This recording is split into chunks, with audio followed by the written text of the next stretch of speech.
Go, go, go, go, go, go, go. When last we left our heroes. You had all, through the mental beckoning of Obark, had made your way back to the Air Temple where he and his undead minions had apparently made up shop to meet with Kent's old master. Whereupon he told you that of the 3 relics that were part of the ritual necessary in order to grant yourself unfettered wishes, one of the relics was a heart of courage. But that could be tricked by using a relic called the Soul Heart. A minion of the previous god of death, he's told you, was working to construct the Soul Heart. A Soul Heart for himself, and sought to get a hold of the other relics for unknown purposes, whether to give himself more power or to bring Merkul back to a place of prominence. Merkul, he, as some of you may know, is a far more devious and cold god as compared to Kalimvor, who is far more benevolent and the current god of death. But he also shared with you that of all of the prophets of the elemental evils, each of them sought to bring their own prince of destruction to this world, and if it's successful, could risk bringing about the apocalypse. Each of the prophets carried with them a weapon. You already have 2 of them. He said that if you managed to acquire the other 2, he could begin a ritual in order to construct a portal into the realm of death. Whereupon you could fight Zaxis, this champion of the previous god of the dead, and stop him from acquiring the artifacts, from building the Soul Heart, and from ushering a new era of dread and death to the world. But first you have to stop the elemental cults. In the process of all of this, one of the major 3 artifacts you learned, the Winds of Fate, was in the possession of an information broker. You were led to this location, Sir Bradford in tow, who you recently rescued, and found Sir Edward Brock, who had escaped you previously, along with 3 well-dressed rogues in tow, were attempting to bargain for it with what looked like a drow woman. As you approached asking to bargain with it, a familiar figure, Boyance, who you left stripped, naked, tied, and the bottom of a ship surrounded by a bunch of pirates, stepped forward, playing a wonderful harmonic tone. And as she did, some of you may have noticed that she has something of an almost unearthly beauty to her this time around, as if she's gained quite a bit of skill. Will, you refuse to relent with your master's loot.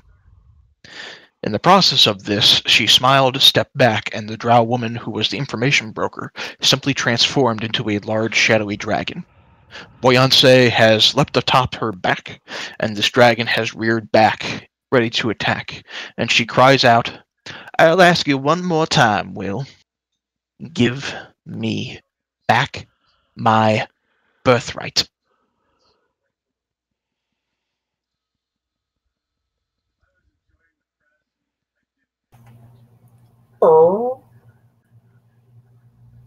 Um. Okay.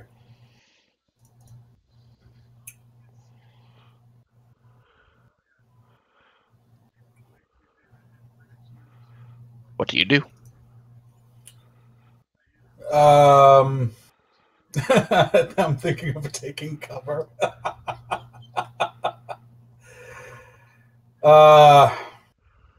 He just shakes his head and says, "You'll have to earn it." She leans down into the dragon's ear and whispers, "Take them all if you wish, but leave him alive. He's mine." And I'd like everyone to roll initiative. Insight. Can I make an insight check to see if I believe she's charmed this person? Sure, go for it. If she has, it's hard to tell. Okay. Great. Ah, shit, Killy, I forgot to click on my character. Hold on. Yeah, same here. Glad to hear it in a minute.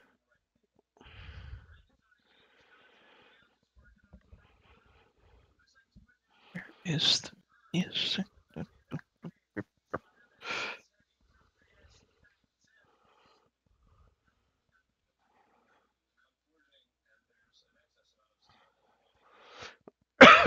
Wait a minute.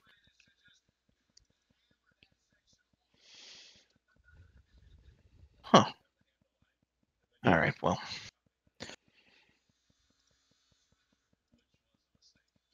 So. All right. So we'll add Will in there.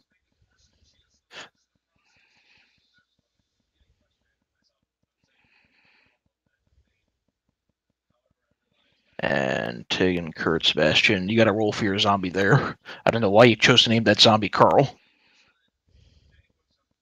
Carl! I forgot I named it Carl. That's pretty fucking funny. Hold on. I'm glad you're impressed with yourself. I can't find it. Hold shift and double click the token and you should open it. Is, okay. All right, so There you go. all right. Carl. You're not doing the sobbing.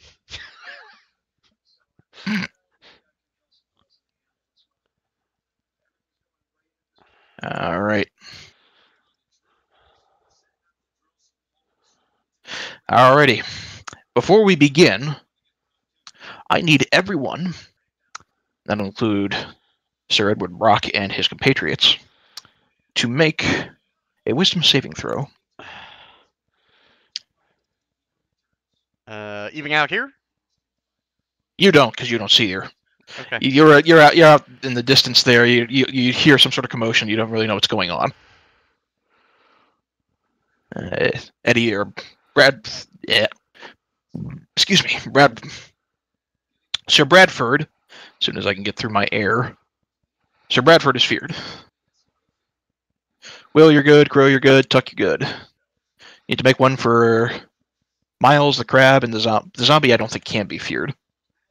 I'm pretty sure you can. I was looking. Yeah, hold on. Yeah, I can. All right, that's one, No, we cannot. 2, 3. What are All they afraid the of? They're afraid of What's the up? dragon? afraid of the dragon. Wisdom? Is that a magical effect? I need to know if I Nope. should put it It's a on. big scary dragon.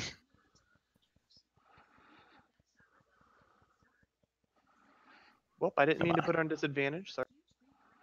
We'll count the 19, since that was the first roll, and you'll be good. The crab Not the has first dragon advantage you on faced within the last 3 saving days. throws. There we go. All right, he's good. Uh,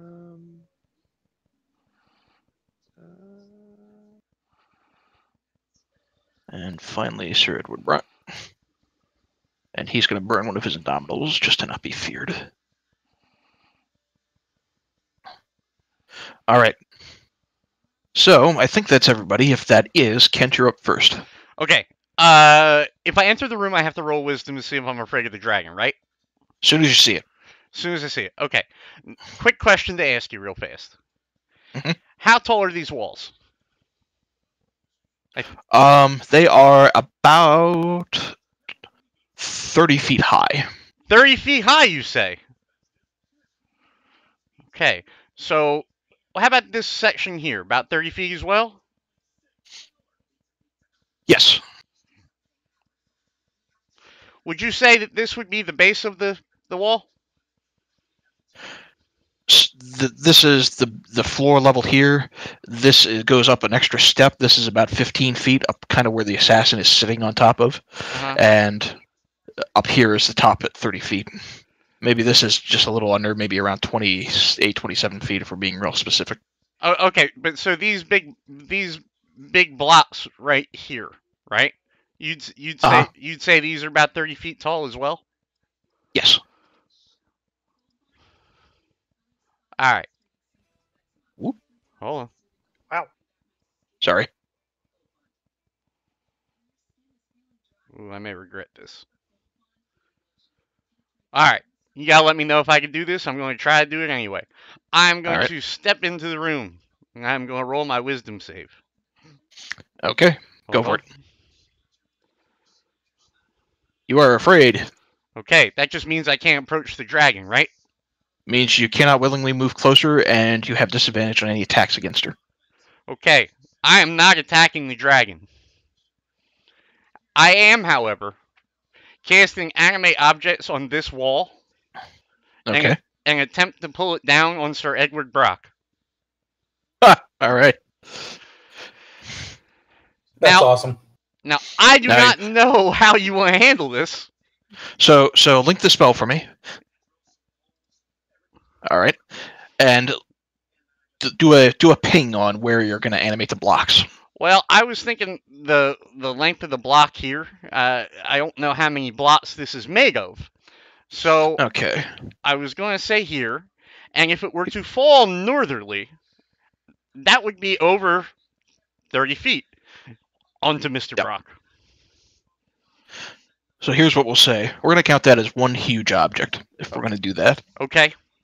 And 10 non-magical objects within range of not being worn or carried. Medium counts as 2, large counts as 4, huge counts as 8.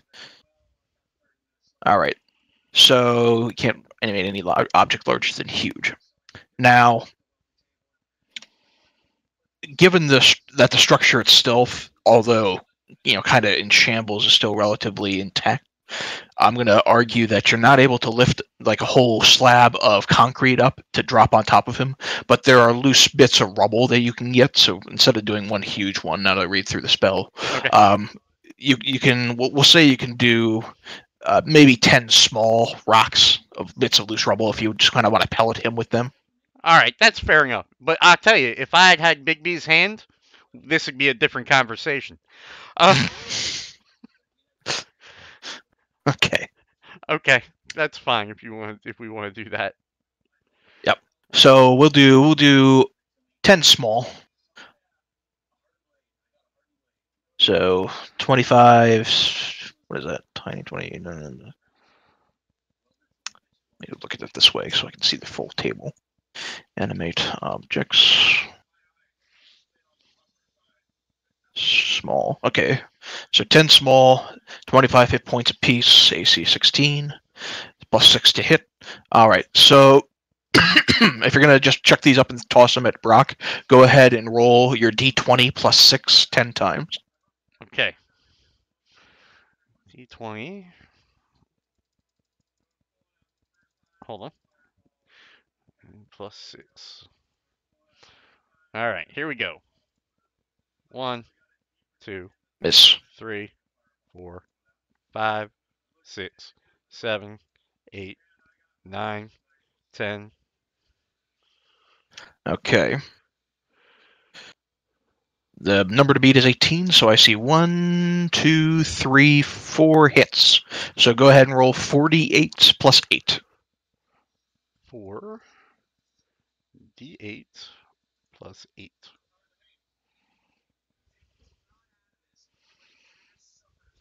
All right. You pick up these rocks using your spell as you get them in place, being a little cautious of the dragon. You lift up a bits of loose rubble and you just kind of chuck them down at Sir Edward Brock, who goes.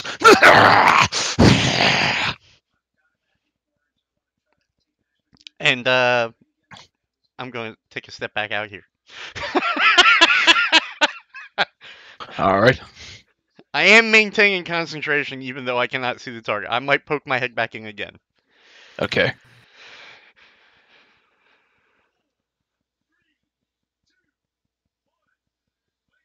Tegan, you're up next. All right.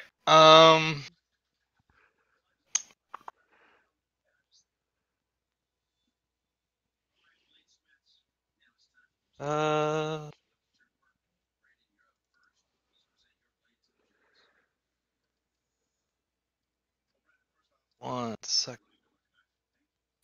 Thinking about doing something different than what I had.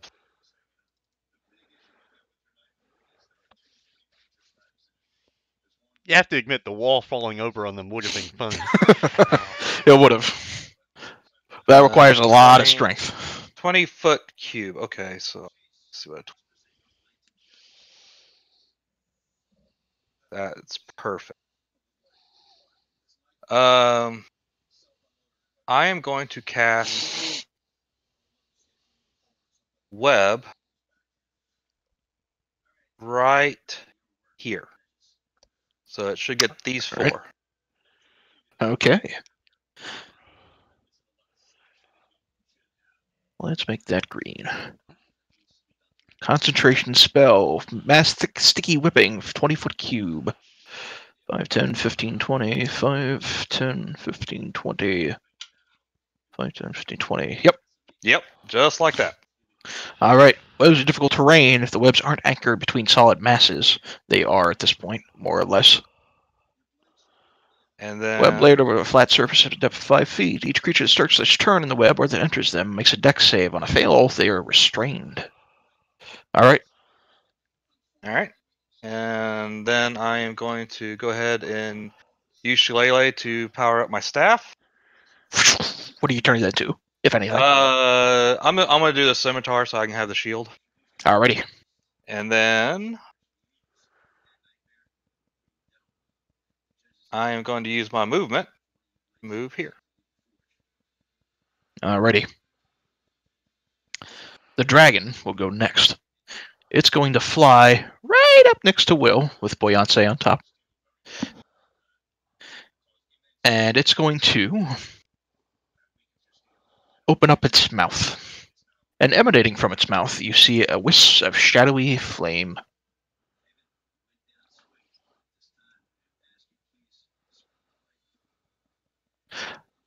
This is a 60-foot line. So, it's going to hit Tuck, Kurt, Sebastian, and Will. I need all of you to make a dex save.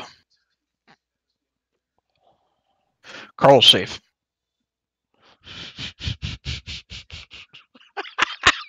And that's not magic, right? Or it is. It's a breath weapon. It's a breath weapon. It's not magic. Not considered magic. It's a natural part of the dragon. Cool. Alrighty. Will, you're taking half damage. Tuck, you're taking no damage. Miles, you're taking the full 68 points of damage. 65, excuse me, 65. Kirk gets very badly hurt. Sebastian goes down.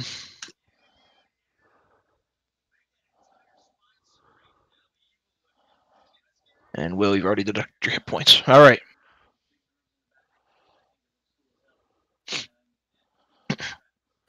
At the end of your turn, at the end of the dragon's turn, Sir Edward Brock's going to turn around to his frightened assassins and utter something in Thieves' Cant, which they all kind of quickly nod. On their turn, they're all going to begin by making a dex save against the web.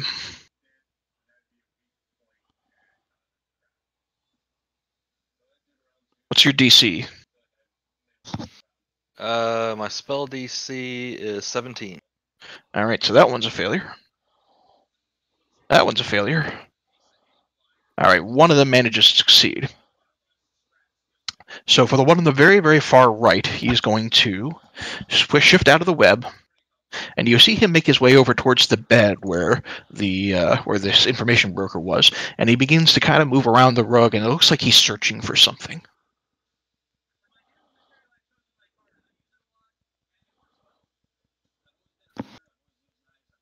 Alright. And the other two then, because they started their turn failing that dex save, they're going to make a strength saving throw to see if they can cut themselves out.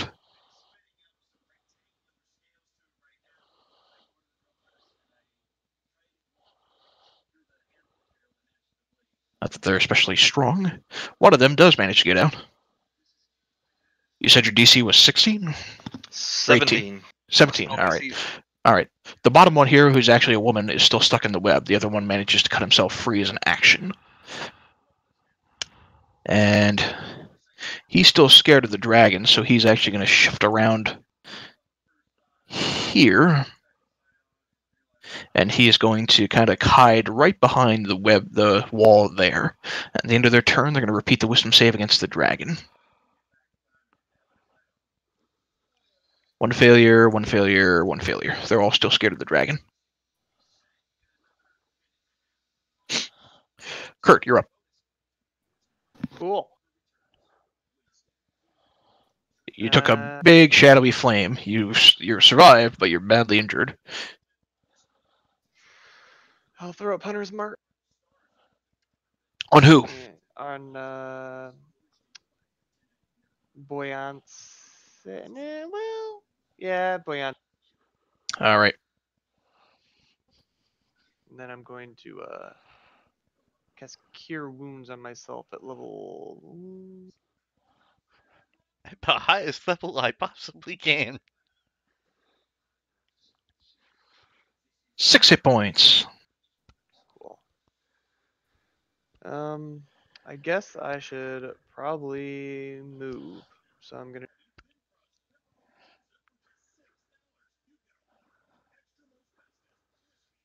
All right, there we go.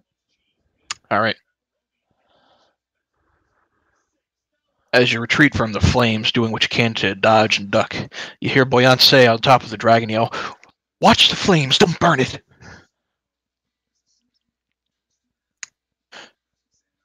Sir Bradford, on his turn, is going to pull back over towards you, Kurt, and he is going to do... Oops, that's the wrong sheet.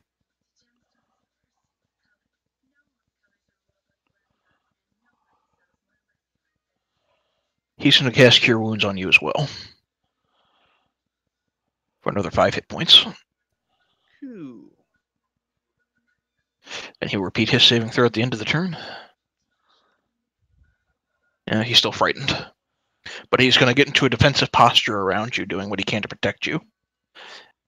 At the end of his turn, you watch as the dragon raises its tail and slams it down, or attempts to slam it down, against Will. 13, however, I don't believe... Oh, it does tie your arm class, so it does hit. Didn't the dragon already go this round? Legendary action. Ah. Yes, that will hit. My armor class is 13. Yes. So you take the hit from the dragon. It barely managed to duck out of the way of it, but it manages to catch your leg and slam you down hard against the stonewood floor. From on top of the back, you watch as Boyance nimbly makes her way towards the top of the dragon's head, and she looks down at you. You look back up at her, and she says,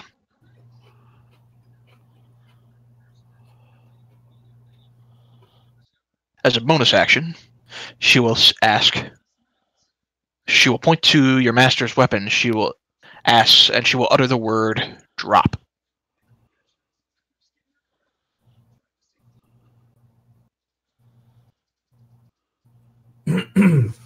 Okay. So, you need to make a wisdom saving throw. All right. Probably not going to do it. Nope. You listen to the command and you drop your master's loot on the floor. Tuck, you're up next.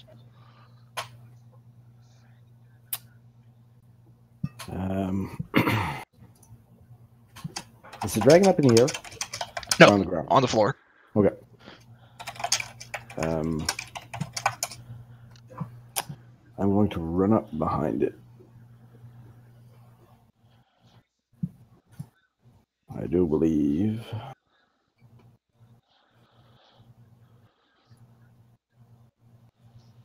Yeah, I can make it.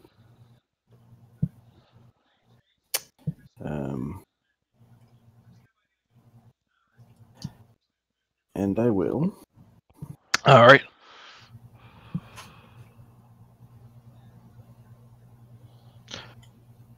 All right. 26 will land, 14 will not. 24 will land as well. And 1 key for stunning strike. All right. Con save.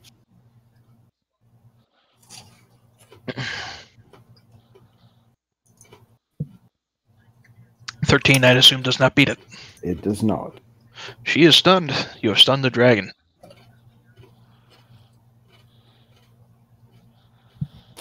Boyance from the top of the dragon reels back a little bit, almost kind of breaking in her tune, and she rears back at you with a surprised look. And I'm done. Okay. All right. I need Sebastian to make a death saving throw. Sure. Hey, friend. What kind of damage does that breath do? It is acid. That's a hit die, not a death saving throw. Sorry. There you go. One fail. So is resistance mean half damage or advantage? Half damage. Alright, so I should get a lot of hit points back. Okay. So the original roll, let me scroll back up, was 65. So half 65. Yeah, that's from Iron Fang. That's right. You're right. So. Oops. 65. Damn it. Alright. We're going to give you 33 hit points back. So. Cool. Alrighty. So, attuned to Iron Fang, you resist the bulk of the acid. Alright. And the crab gets one failure on a death save. Yes, sir. Alright. Will, Beyonce is kind of standing on top of this dragon trying to maintain her tune. You have dropped your master's loot on the floor in front of you. The dragon is stunned. If the dragon is stunned, can I move and not initiate a attack of opportunity? Yes, you can. All right.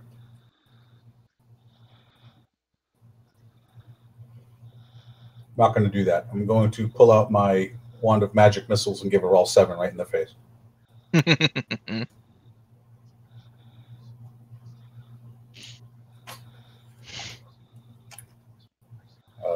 What am I rolling?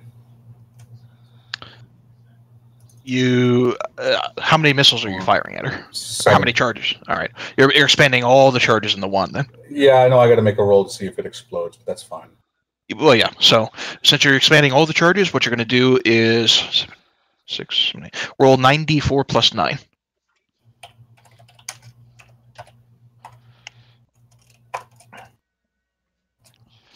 Oh. All right. You pellet Come her. on. Are you kidding me? Ugh. Ow. Now I need to roll a d20.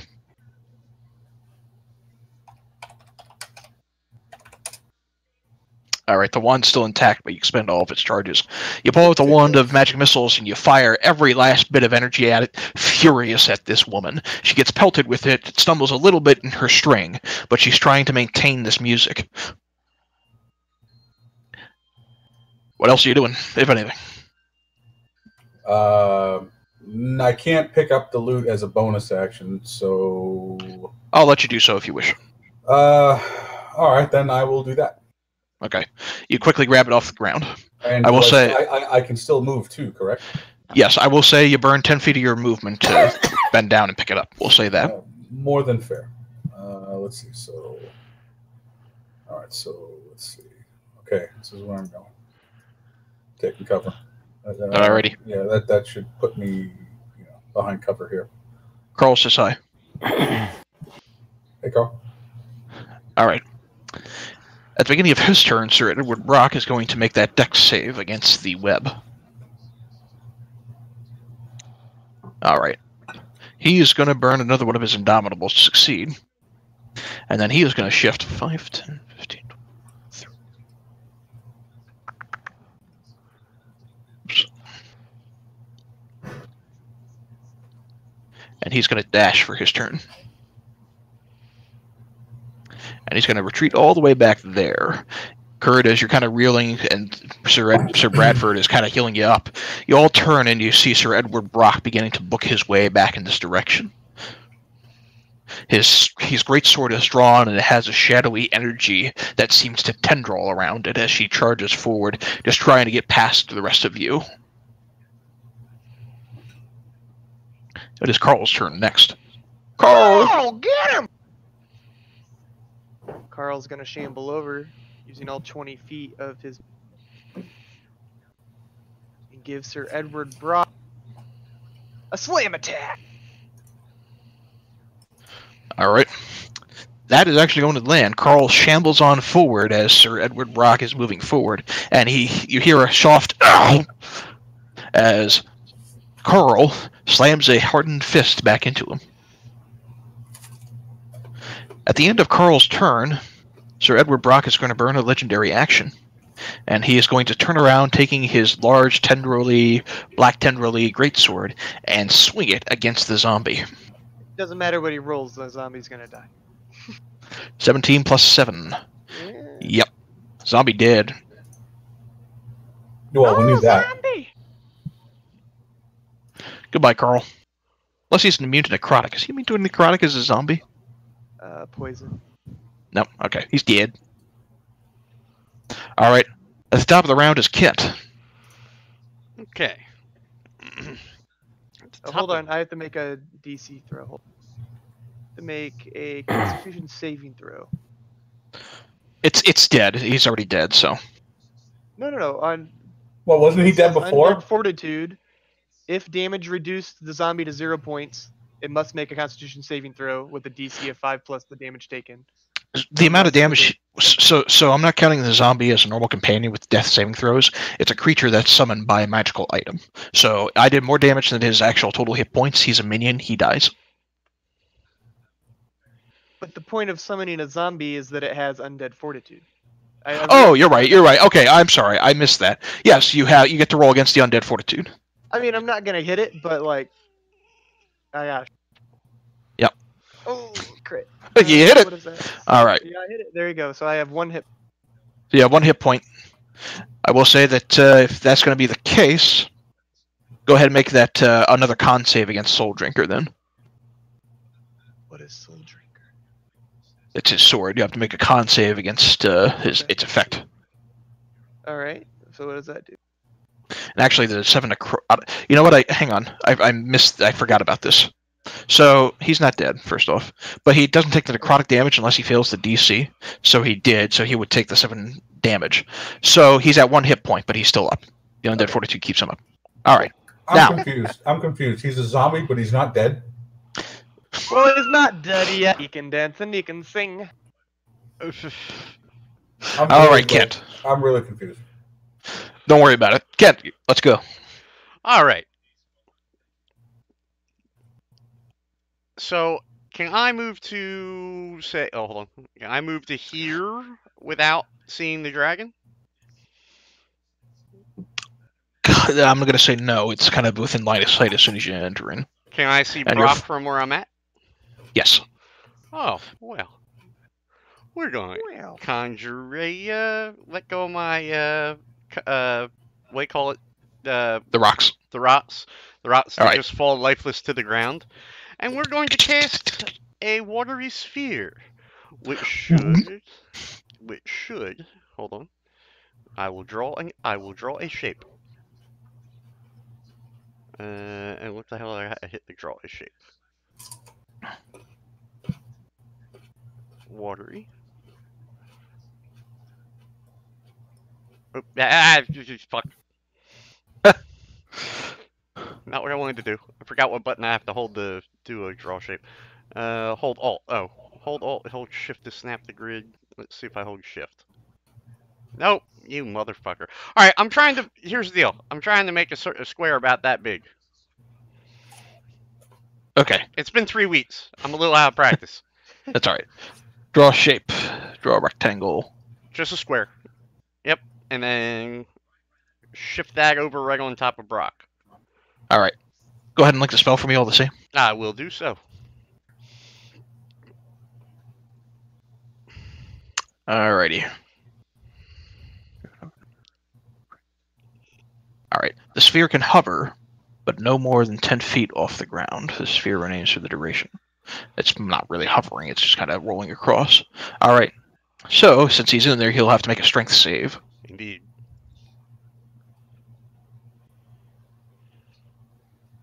I'd say he saved. Yep. He's ejected to the nearest point, which is out here. Okay. Hold on 1 second. Let me just read something on there. Within a 5-foot radius, the point usually within range, the sphere can hover No more than 10 feet off the ground, the sphere remains for the spell's duration. Any creature, hold on, as an action, you can move the sphere up to 30. Okay, that'd be next turn if it goes and moves over a bit. And I'm just going to maintain concentration on that sphere, and I am going to roll wisdom to see if I'm still afraid of the dragon. Yes, wisdom save at the end of your turn. Terrible wisdom saves. You are still afraid of the dragon. Okay. All right. At the end of your turn, Sir Edward Brock is going to turn back in your direction, and through this watery globule, you hear him utter something along the phrase, Your brain will be the first to be eaten. and I need you Yep. to make another wisdom saving throw. Frightening foe.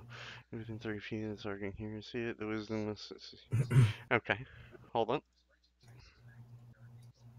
Okay. All right, you are now frightened of Sir Edward Brock. Just means I can't Uh, move toward him, though, right? Yeah, until the end of his next turn, which he'll end his turn before you get the chance, so it's kind of a waste of a legendary action, but whatever. All right. Tegan, you're up. All right. Okay, so since I was already still in the line of sight of the dragon, I don't have to do my little wisdom save, right? You're not frightened of the Alright, dragon. Right, so I'm already succeeded. Okay. Yep. So what I want to do then is I'm going to move to here. And just check my distances real fast. Yep, okay. I'm going to let the web concentration drop. All right, Actually, is The- it even a concentration? it is. Check. Is it? Thought it was, but I'm about 90% confident that it is. yeah. But my little card says it's not, but just check. Well, let On me the check then. spell itself. It's concentration. Okay, yeah, I think. All All right. It was this thing. All right, I'm gonna let that drop, and then I'm going to go ahead and cast Conjure Animals level 3, Mm-hmm. and I'm going to put nice little 8 panthers all around Mr. Brock. So, Mm. Yep. Oop.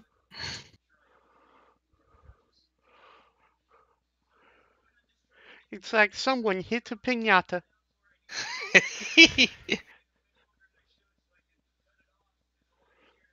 All right. I'm actually 3, gonna 4, put 5, 6, 7. 2 right here for obvious reasons later. This.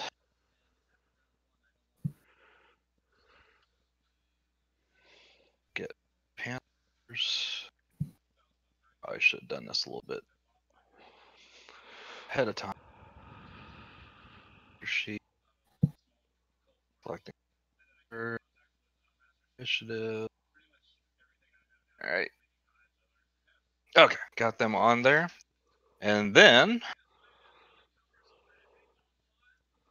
as a bonus action,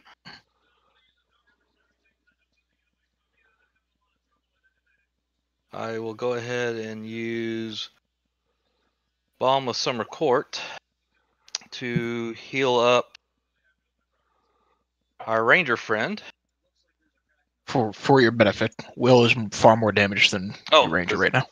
Is Will? Okay, alright, I'll do And of course, the crab is down. yeah, that's what I was thinking. Will's mom. Okay, let's do this. Let's do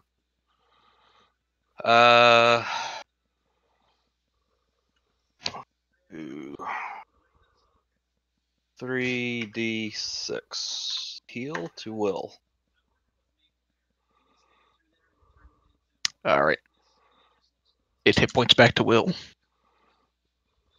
And then to finish up my move, I'm going to move back over here. All right. And then Will, you also gain 3 temporary hit points. Alrighty. At the end of your turn, go ahead and roll, if you haven't already, go ahead and roll initiative for the Panthers. I did. Did it not pop them up? It was Did it? 9. Put them at 9. 9? I Okay. did put them in. I'll move him up. All right, now they're in place. All right, at the end of your turn, Sir Edward Brock is going to take his sword. He's going to make it a swing at one of those panthers. All right. So go ahead and make a con save for the northernmost panther. All right. All right, fails. So one of your panthers is gone. Okay. Alrighty. The Dark Lady is stunned and can't do anything. The remaining compatriots of Sir Edward Brock, one of them is going to attempt to climb some of the loose rubble, not wanting to get anywhere close to the dragon. And succeed. 15, 20. Assassino! And she's going to move over in that direction. The other one's going to hop down and try the same thing.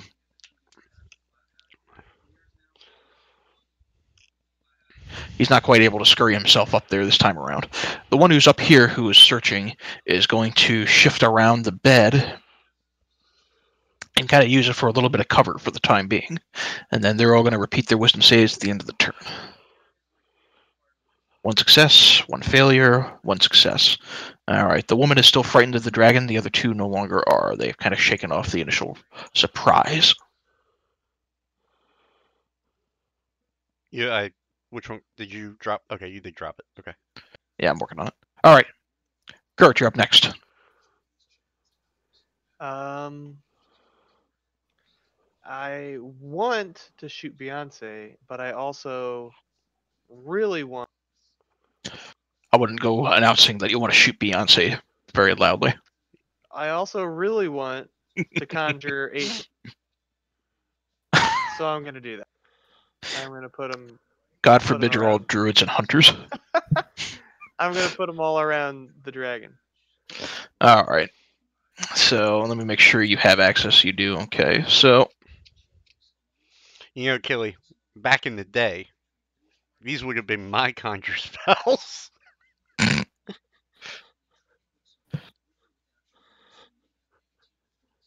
5, 6, 7, 8.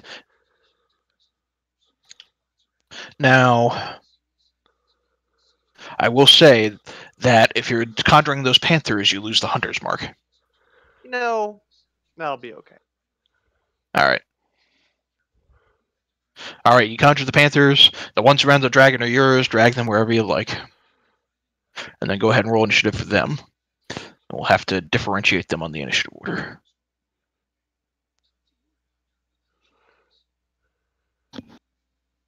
All right, yours is with the 19 then.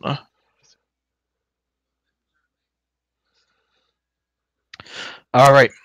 And I'm going to move. There you go. Looks good. All right. Sir Bradford is up next.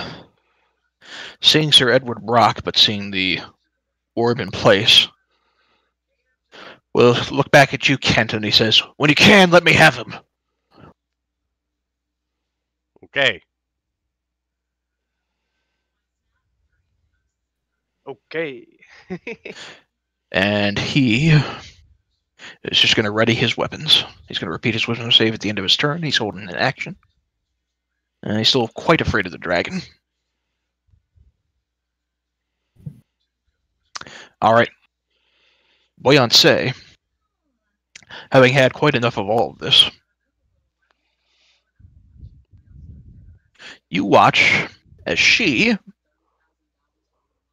looks back at you, Tuck.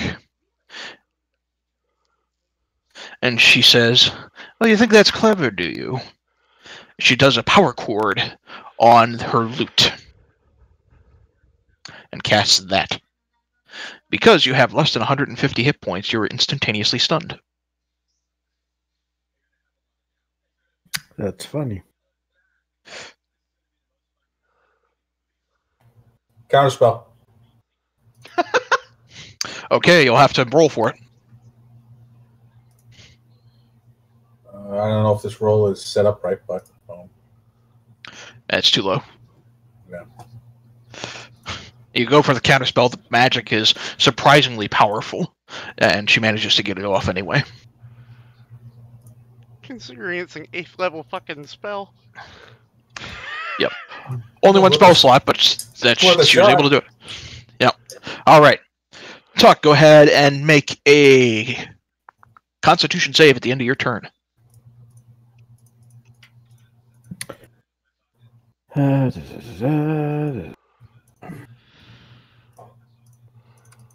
Still stunned.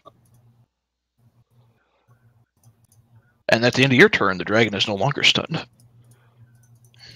Sebastian needs to make a death saving throw.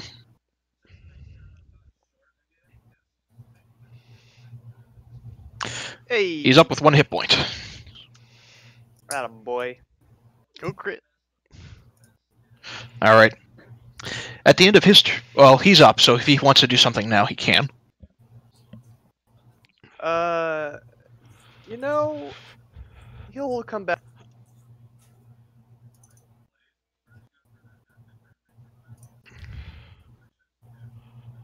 Get me out of here, man. All right. You know that all with Sebastian? Yeah.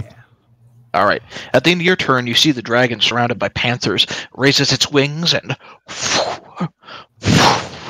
I need all of your panthers, Dr. Connors, as well as Tuck, will need to make dexterity saving throws. Now, Tuck, because you're stunned, that means you're considered incapacitated, more or less, which means you can't take actions or reactions. But I think you can still make saving throws. No, automatically fails strength and dex. Okay, so you automatically fail a saving throw. You're still taking half damage because of your monk shit, though, I think.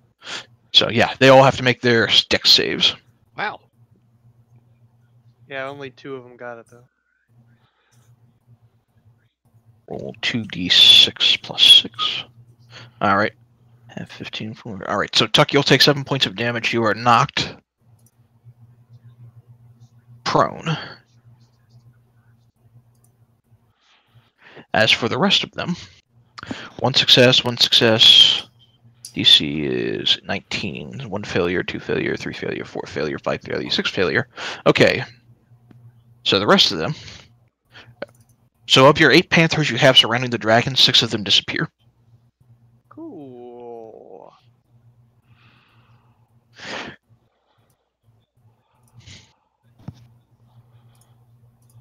And then as a reaction, she is going to fly up to half her speed.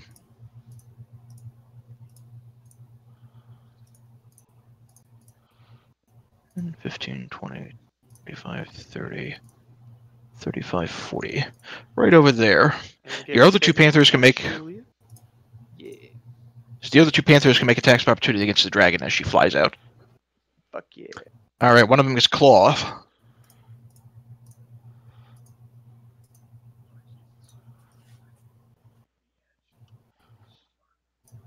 And the other one does not. Alright. Now, Tegan, your panthers are up. Okay. I am going to just real quick move this one down, and then these 3 around Edward Brock are going to take their little swipes at him. Alright. 2. 1 miss. 2 miss. That one will hit. One of them claws into Eddie, and he cries out in pain and frustration. All right. And then the other Get out of my panthers way. are going to move here. And that's going to be their turn for right now. Okay. Will, you're up next. Oh wow. Okay. So let's see. She's moved. I'm going to.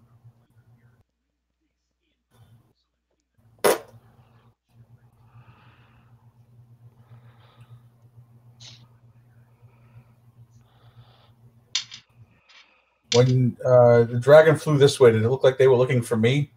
Pretty much. The dragon doesn't seem like it's directly looking for you, but Boyance certainly sees you. Okay. In that case, I'm not going to hold back. I'm going to cast this at that level. Wow, what a fucking weak cast! Are you kidding 14. me? 14 plus 8. That was a 5th level cast. Each creature in a 10-foot radius sphere. I assume that's going to affect both the dragon and her. Yeah. So that's a Okay. 6d8, and I get 22.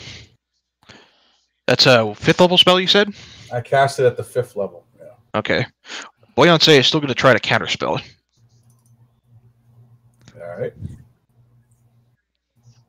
And does so. Okay. And then in that case, I'm going to then move. Let's see. I can go 1, 2, 3, 4, 5, 6. Taking cover behind the wall. All right. You shift around, ducking behind the wall. Yep. Next is Brock. Yeah, well, Yes. hold on. Before I'm done, once I'm beyond cover, will you allow a bonus action to put the loot in my bag of holding? Yes. Okay. All And right. then if I need an instrument, I'll use my pan flute Alrighty. because it's small and that's my emergency instrument. All right. You shift quickly as you duck around cover. Shift your master's loot, seeing the potential danger in this situation, into the bag of holding, pulling out your pan flute. I'm not gonna deal with her with direct damage, so I might have to resort to trickery. I got an idea. All right. Edward Brock, having been furious that he's surrounded, is going to take 2 swings at some of the nearby panthers.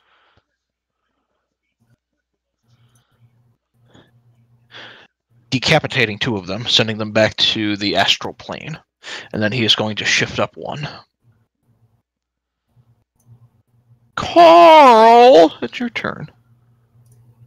Well, Carl's gonna do what Carl's gonna do.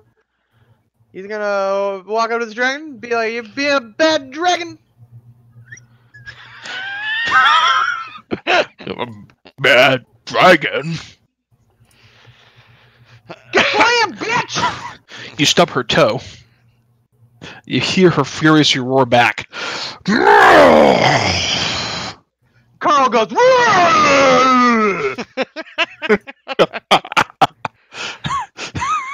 At the end of your turn, she'll make a tail attack against Carl as a legendary action. Hitting. Go ahead and make your con save, or whatever it is for the undead fortitude. Nah, that's a big negative. She slams Carl back 6 feet under.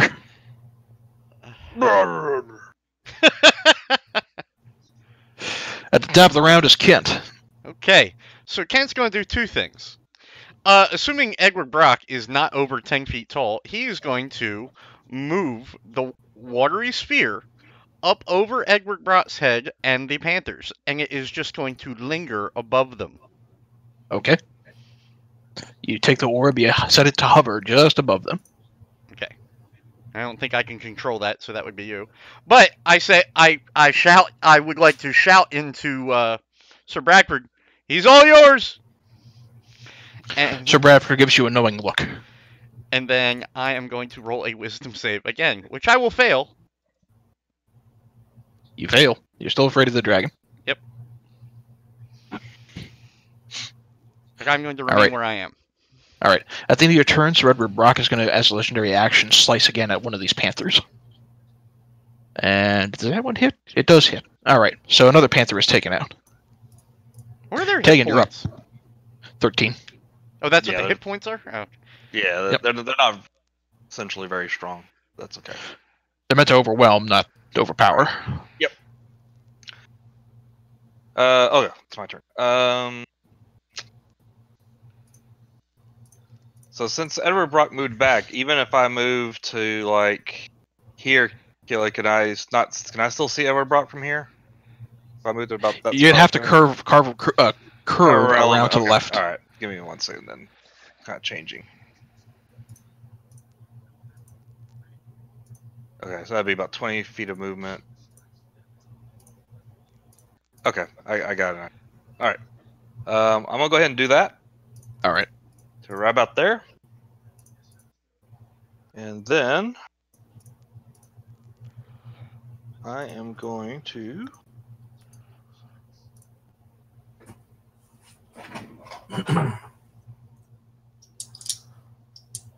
just check the thing.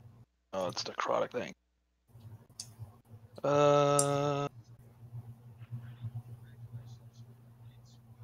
You know what? Just for because that kind of messed up my thought process real quick. I'm just going to Eldritch Blast Elder Brock. Alrighty. 27 will land, the 12 will not. One of the golden beams of energy blasts into Brock's backside. Then for my bonus action,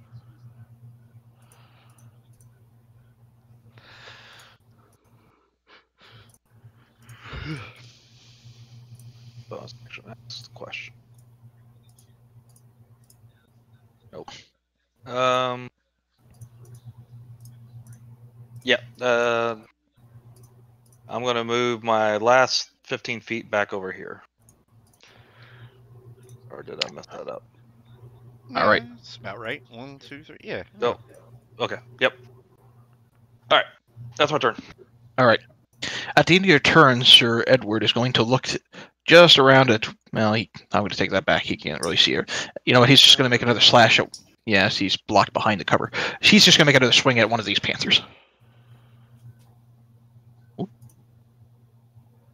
There we go. Alright. That takes another... Well, no, not quite. Go ahead and make a con save for that panther. All right.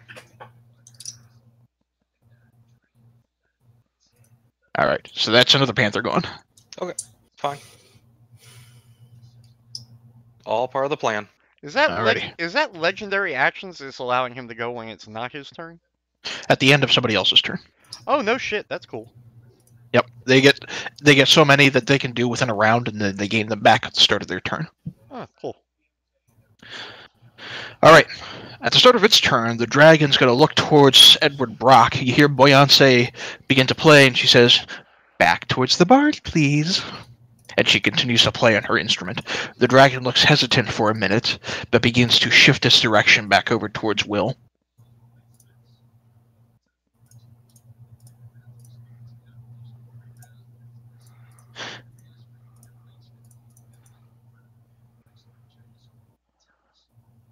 And the dragon's going to take one of its large claws and slice against you for 17 points. You lose the 3 temp hit points to 14, and you're down to 7. Killy, Yes. can you roll for me this next turn since I'm still stunned? Okay. I need to go deal with something. Okay. All right. The remaining individuals go next. This one's going to shift. Dashing to the far, far left. To the other one.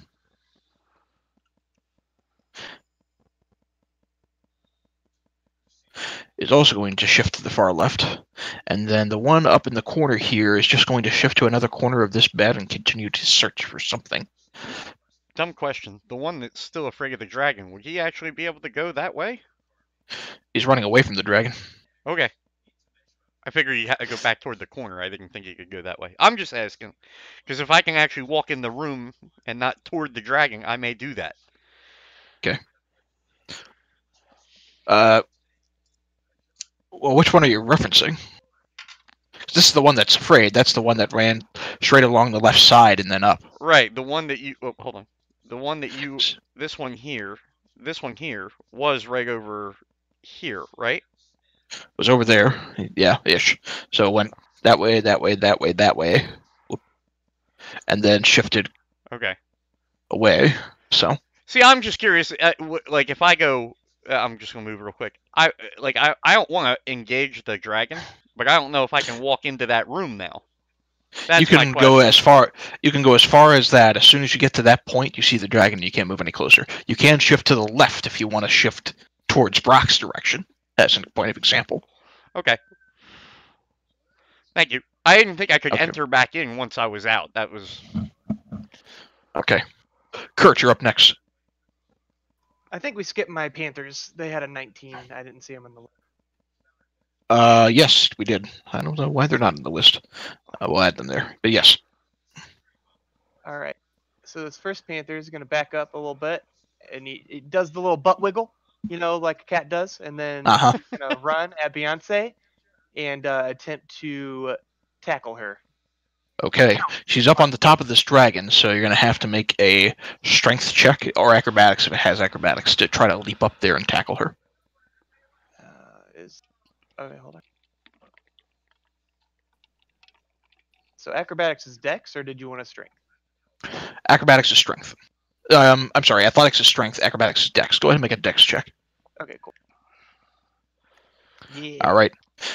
Rearing his butt back, this panther charges and leaps up at her to try to tackle her to the ground. Go ahead and make your attack roll. Ooh. All right. She sees it coming and she nimbly ducks out of the way. The panther kind of claws against the hardened scales of the dragon as it tries to get it, and the dragon just kind of shakes the panther back off to the ground. But does she see the second panther coming? Make another dex check. As it runs into the dragon. As it runs into the dragon, right into its foot. It's like one of those cat videos where you see them try to jump for something but miss. Yep. If you want, I'll let you make a claw attack against the dragon.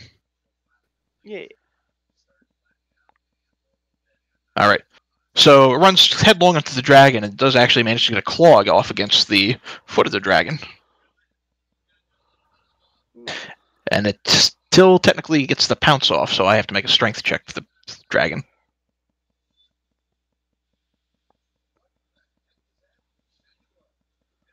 Which succeeds. Handedly. Of course it does. Okay. Kurt. If it hadn't succeeded, damn. Yeah. Kurt, you're up. Cool. I'm gonna. I'm gonna shoot.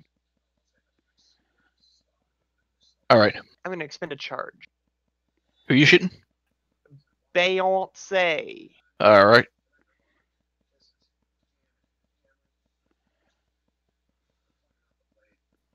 Miss. The arrow soars over the dragon, and you hear ding, ding, ding, ding as it lands into the distance. Okay. Are you doing anything else? Nah, I can't. All right. At the end of your turn, you watch the dragon rears up its wings. I need both the Panthers and Will to make a dex save.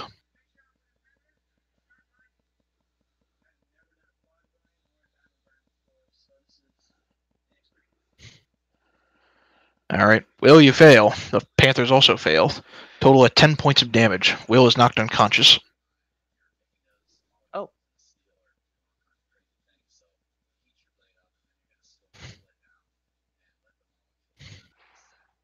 And the Panthers are knocked prone.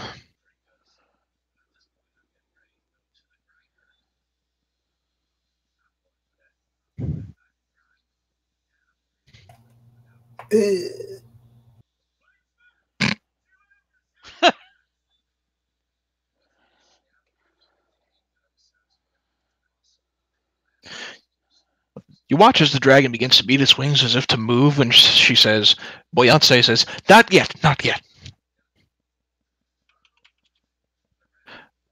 All right. Sir Bradford, having the opportunity opened, is going to shift, charging straight at Eddie Brock, and he's taking his sword out and slicing into him, crying loudly as he does so.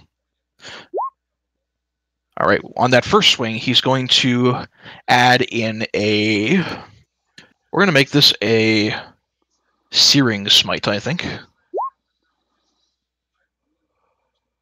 Yeah, as a bonus action. So we add an extra 1d6 fire and cause Sir Edward Brock to be ignited in flames.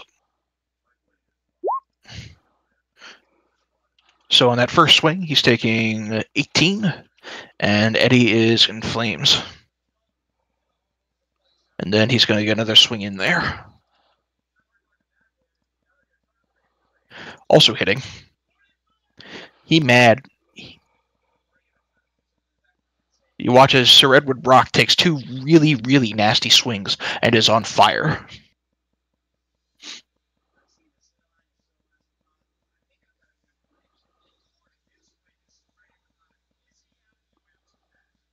All right. Beyonce is going to hop off of the dragon and at Will's unconscious body, you see her take the bag of holding. The entire bag of holding. Tuck, are you still AFK? No, I'm back. Alright, go ahead and make your... She didn't see me put it in there, though. Just saying. No, but she knows what a bag of holding is. Okay. So, assuming she knows that bag that I had was a bag of holding. She'll take your bag. I mean, Oh. she goes to your body, looks for it, she doesn't see it. So she takes your bag to see if she can find it. Objection. Assuming facts not in evidence. That's all. She takes your bag. Because it's smaller than a loot, you know. She takes So your it's bag. not obvious that the loot would be in the bag if she doesn't see it on the floor. She didn't see it initially. I mean, she just took the bag. Okay. All right. So Tuck, because you're still stunned, go ahead and make a con save again. I'm still stunned. Boy, it sucks, doesn't it?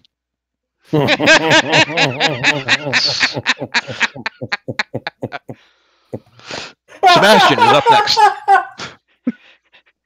Oh shit, that's funny.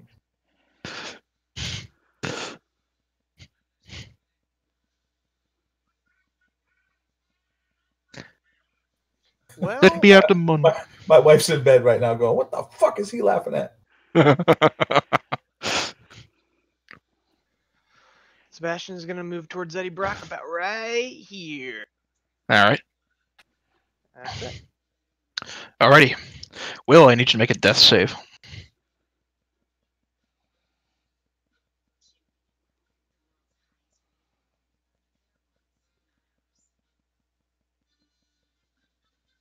One failure. Sir Edward Block's going to turn around at... Oh, still in flames from Bradford's Wrathful Smite. It's Searing Smite, I should say. So he has to make a con save at the start of his turn.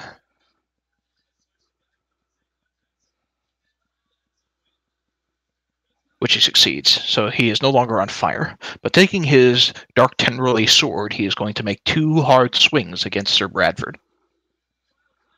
Crit fail. Bradford blocks. Second swing, hard hit. And unfortunately, Sir Bradford does not resist the worst effects of Soul Drinker, and you watch as a bit of his vitality is sapped. 24.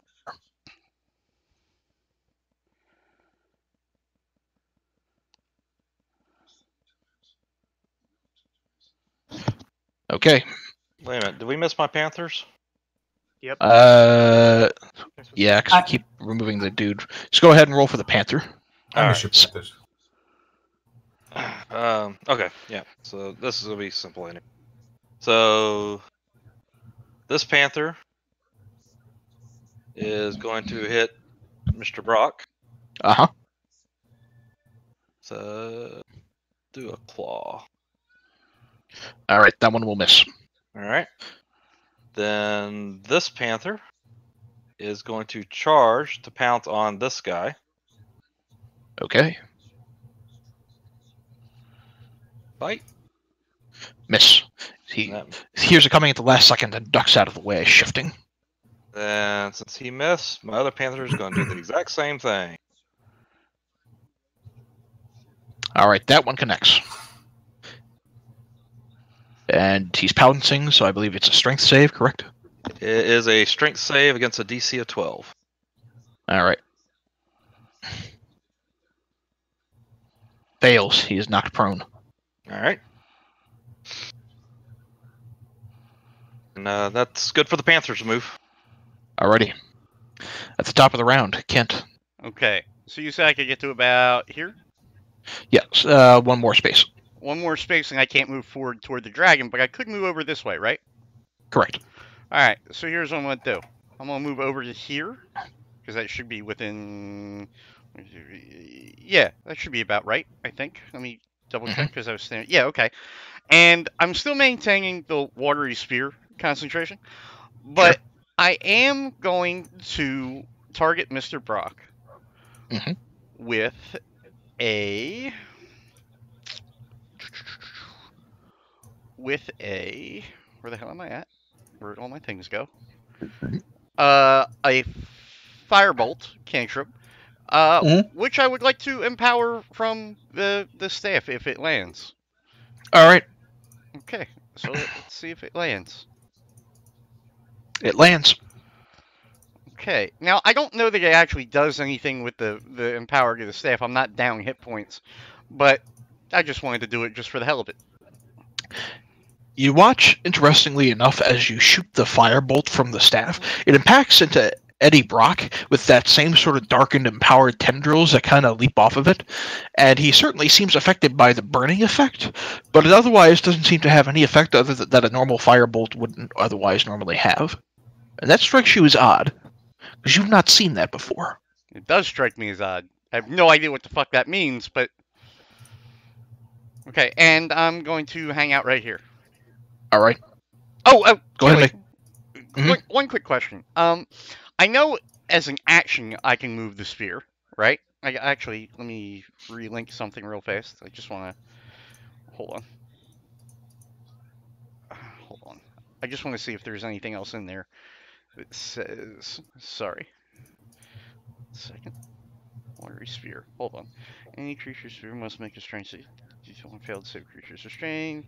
Sphere can restrain as many as an action. You can move the sphere up to 30 feet in a straight line. If it moves over a pit or a cliff, it is hovering 10 feet over. Basically, go ahead. For you to do anything with that watery sphere, it looks like you have to do it as an action. So Yeah, that's what I was trying to see. I was trying to see if I could, like, lower it if it looks like he's trying to escape, but it would have to be on my turn. you would have to do it as an action. Mm-hmm. You can ready it, unless you've already... Well, I cast the cantrip. Okay, yeah, never mind. Yeah. All right. Go ahead and make a wisdom save at the end of your turn. Yep. At one point, I won't be afraid of the... I'm not afraid of the dragon anymore! You're not afraid of the dragon anymore. Okay.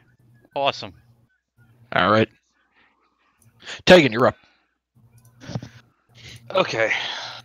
Your bard is down. Boyance is Yeah. rummaging through or at least has the bag of holding. Yeah, I'm trying to figure out what to do about that. Just give me a second.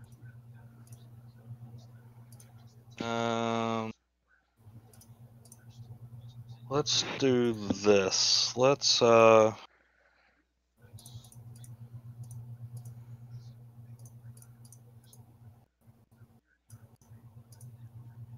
Yeah, you know what? This will work out. Okay, so I will cast Healing Word on the Bard as a bonus action. You're gonna have to move it a little bit if you want to be able to see it. Oh yeah. I was gonna move anyway. Sorry. Do that. Start with my movement. Is that good enough for that? Part of the One more action? space. One more space. One more. All right. There we go. There you go. All right. So that was 10 feet. So remind me of that in a minute. So then we'll do that. To get him. All right. Get Bard 6 back hit up. points. Yep. And then what I want to do. So that was 10. I got to check my measurement. 25. Okay, perfect. I am going to move up to him, keep him from moving out, and I'm going to smack him with my scimitar. All right. All right. You cut into his backside. You hear a muffled moan as she kind of cries out in pain, and she whisks her head back around to you. Okay. So back and forth. I want my hair back and forth. I thought that's what you were going to do. I wasn't sure. All right. Tegan, at the end of your turn, you watch as Sir Edward Brock takes another weapon swing against Bradford. Hitting. Oh. And Bradford fails the con save again.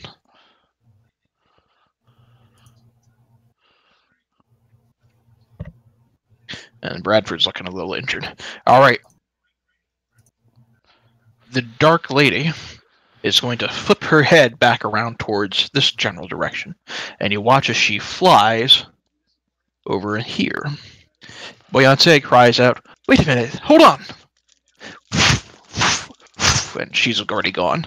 Will, if you... Now you're prone, you can't make an attack of opportunity. She flies right over there, and she's looking right at Sebastian. She's just going to try to bite him. Yeah, I don't have a weapon drawn anyway. I can use harsh language, I guess.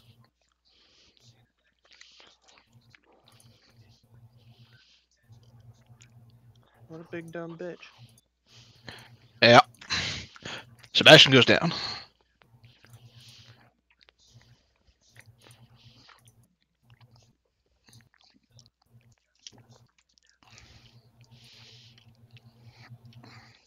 All right. The assassins go next. The one who got knocked prone is going to get up. And drawing out...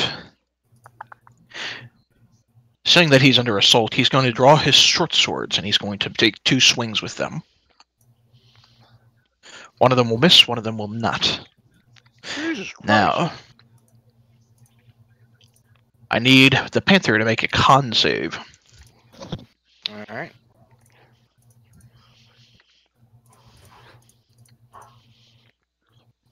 I guess it doesn't matter because he takes half damage on a failed save, so... And half damage if the poison's 13, Yeah, so... they should have killed him anyway. Yep. 1 Panther gone. Alright.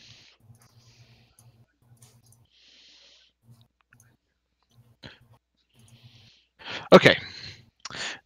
Miles, your Panthers are prone, and they're next to Boyance. Yep. Can they get up? Yes, for half their movement. Is that? Half their movement. Okay. Yeah, I guess they'll both get up, and this one's going to try to ravish her with his claw. Alright. Crits. Arrgh! As she claws into her, you hear her rear back. She almost drops the bag. In fact, she does because you got a crit. She drops the bag. It's right next to Will again. Nice. Well done.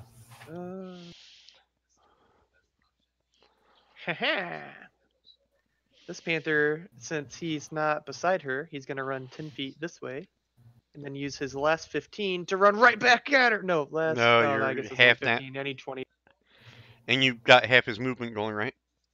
Yeah, half his Yeah. movement. Yep, only Half my 15 feet. movement is 25. Oh, really? Oh, okay. Yeah, movement of Panther's 50. Jesus Christ. Yeah, they have Uh, 50 foot speed and 40 foot climb. That's I want a pet panther. I want to call him Odeon. 60% of the time, he crits every time. All right, 15 unfortunately is not enough to break through her leather armor. She manages to raise herself in a defensive stance to block herself from the worst of the Panther's scratching. Okay. Kurt, you're up. That's still very good action. Very useful. Drop bag.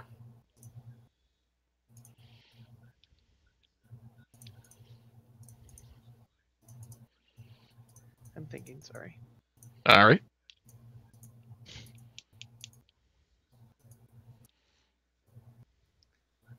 Are you still down? Are you just He's prone. He got a healing word from Tegan earlier, but he's not otherwise in great shape. Sir Bradford's taken some really nasty beatings from Brock too. okay? Everybody else hasn't taken a hit. Your crab's down. Fuck it. I'm just gonna shoot Beyonce. All right. I'll use another charge, I guess. All right. 16 will land. You watch as an arrow sinks right through Boyance. She's frightened. Awesome. And she's You frightened frightened bitch. as the spirit of the lion pounces into her. How about the growls today? Rrr. And that'll be my turn. Okay.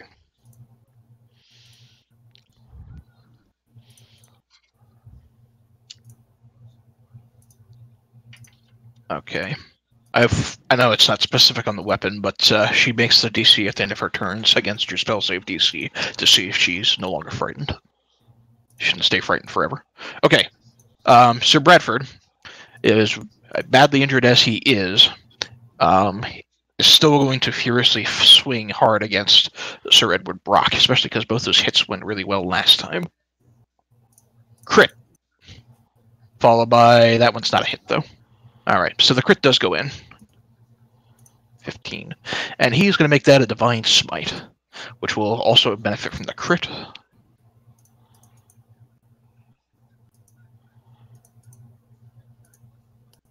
For an additional 27 points of damage.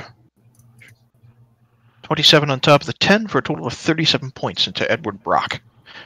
And he cries out as he swings. That was for what's your master's name? I can't remember. Marcus. That was for Marcus, you son of a bitch. Aha. Marcus Stuelberg. There you go. All right. My man. Beyonce is going to swing back around angrily at the nearby tigers. And you see her enter a power stance. As she does,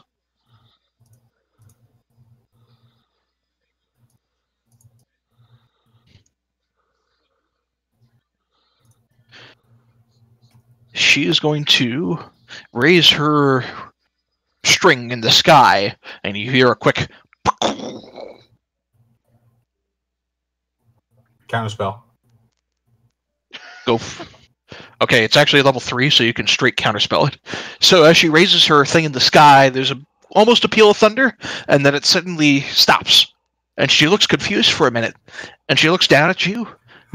Will's got his pan flute to his lips, and he's like half dead, just like lying face down, spitting blood, going.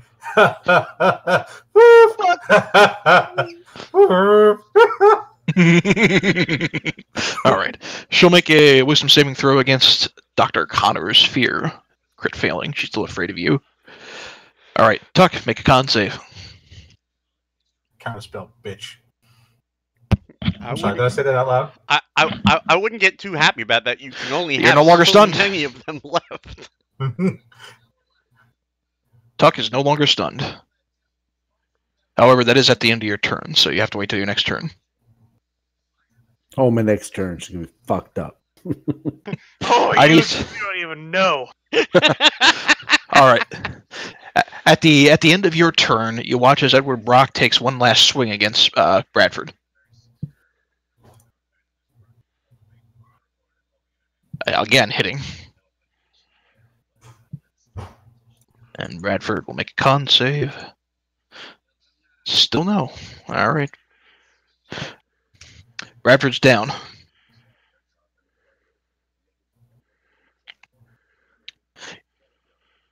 All right. Sebastian needs to make a death save.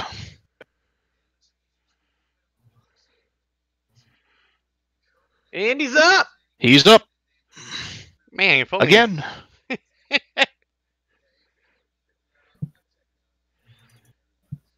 All right. What's he going to do? Oh, he just gets to do something? Cool. Yeah, it makes the death save at the start of his turn, so. Nice. He's going to attack that dragon. All right. He quickly comes to, and he reaches out his claw and snips at one of the dragon's toes, who then rears back, surprised that this creature was still alive, and roars. Yeah, he roars because he's about to get fucking grappled. And and yes, the dragon is grappled by the toe. Oh, he needs to make a DC 14 strength, I think. It's DC to escape. He's automatically grappled when claw okay, lands. Yeah, you're absolutely right. I forgot. Thank you. Okay. That being said, at the end of Sebastian's turn, the dragon's just going to swing at him with the tail as a legendary action. And is no longer grappled.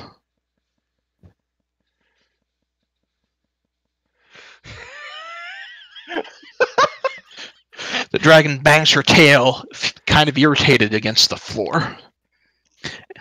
It's one of those moments where you see the peanut gallery go like, yeah, oh no. All right. Tegan, your Panthers are next. All right. Let's see. So this one is going to attack Rock and miss. This Yep. one is going to attack his little buddy down there, and hopefully That'll hit for land. 23. All right. Absolutely. You hold on to the leg of this person who cries out in anger. And yep, that's all I'm doing with those two at the moment. All right. Will, you are No, I'm prone, good. but you are alive. Yeah, I'm looking something up. Hold on one second.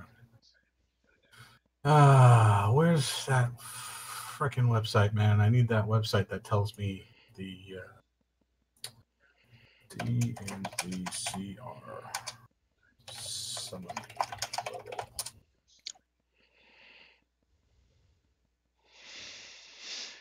Sorry, no, I want to conjure something of challenge rating 9, but I don't know what I can conjure. Does that make sense? Oh, yeah, Mhm. yeah, I know what you're talking about.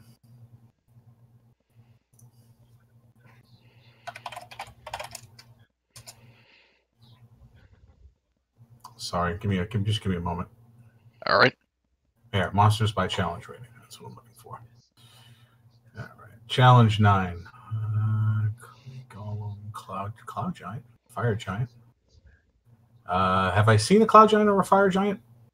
I think we did see one. You tell me. Oh, a young dragon. You saw- That'll work. Yeah. Young dragon you've seen. Yes, You've seen the young black dragon. Well, I mean, black dragon.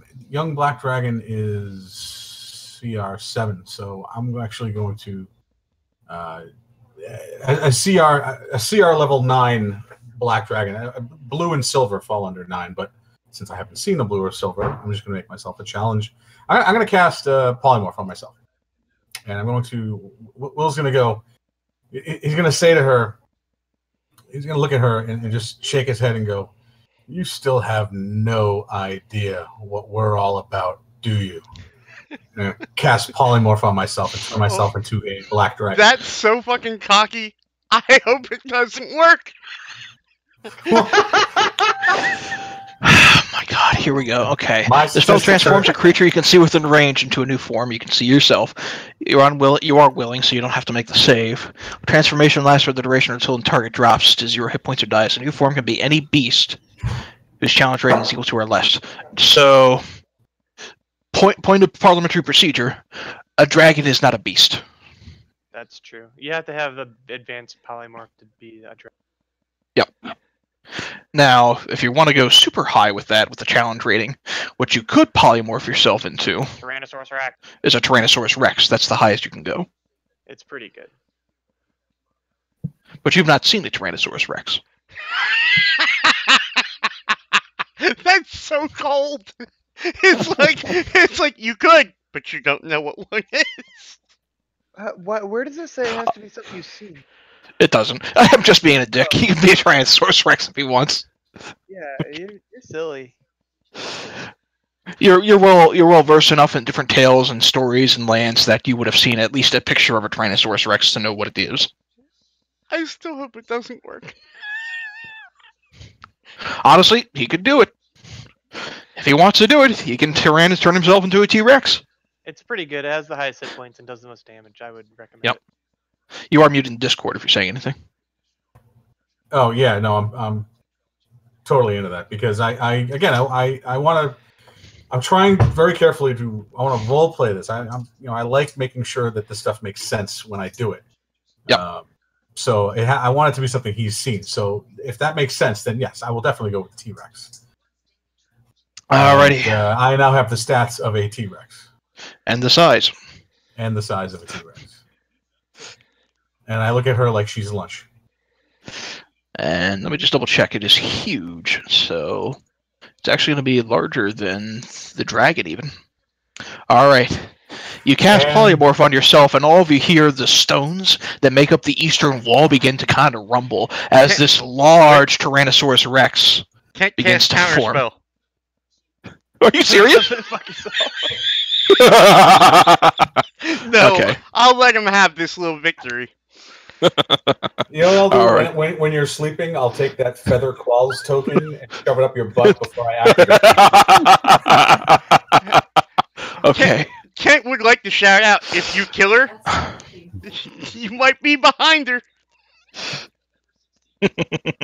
Okay, so Will, you should see in your character journal. My daughter just stuck her head into the room and goes, "That sounded painful." Okay, you should have in your character journal. There should be the entry for the Tyrannosaurus Rex. You should be able to move that token, see its stats, but your hit points are essentially replaced with its. It is concentration, so you will have to maintain, concentration if and when you take a hit. Yeah, but you are now a T-Rex. Awesome. And she kind of looks back, automatically stunned and surprised. All right. Edward Brock kind of reels back and he says, I don't have time for this. He looks back at Sir Bradford and she utters, You so loved Marcus? I bet you remember these. He pulls out a familiar looking deck. Pulls out his dick? Deck.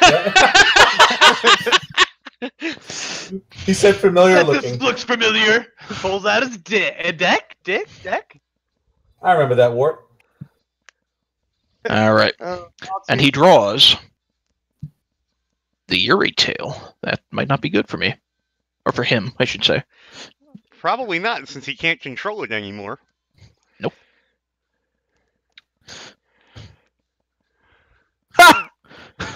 He pulls out the card. He goes, no! The card begins to fade. And you watch as he looks a little bit weaker. He looks quite a bit weaker, in fact.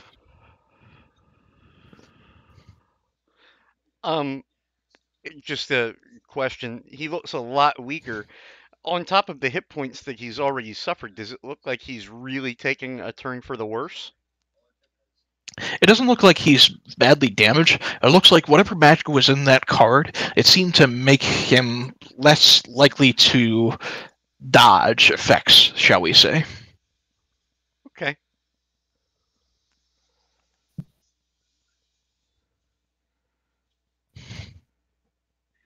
I'm just going to add this so I don't forget it.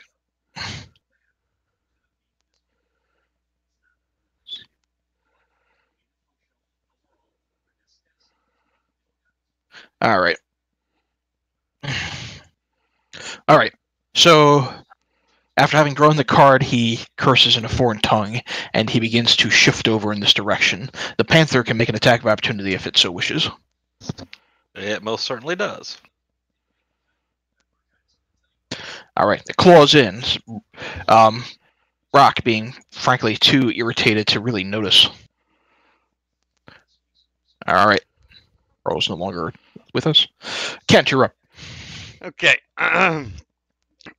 If Kent moves to here, can he see Brock? Yes. Kent's going to drop that watery sphere right on top of his fucking head. Okay. You shift it and drop it on top of him. Would you like me to link that again? I'll find it. So he has to make another strength save right away then. Indeed, he does. All right.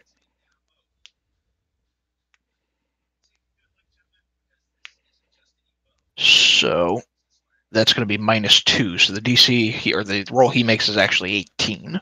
I think he beats me. Hold on. Fire spells. He does beat me. Wait a minute. There's no way your DC is 18. You're 16. He beats you. No, I know. Oh, that's right. No. I was trying to figure out what the because I know at level, what are we now? 9? I know that it went up by 1, but I guess it went up from 15 to 16. Yep. Okay. Okay. So it pushes him back toward the wall? Yep. Can I still see him there? Yep. Oh, that'd be my action. I don't think I could cast the cantrip, huh? No. Okay. I'm good here. No. Okay. All right. Tegan, you're up. Alright, so first thing I'm going to do is use my bonus action to cast Balm of Summer Court on Sir Bradford. Get him back up.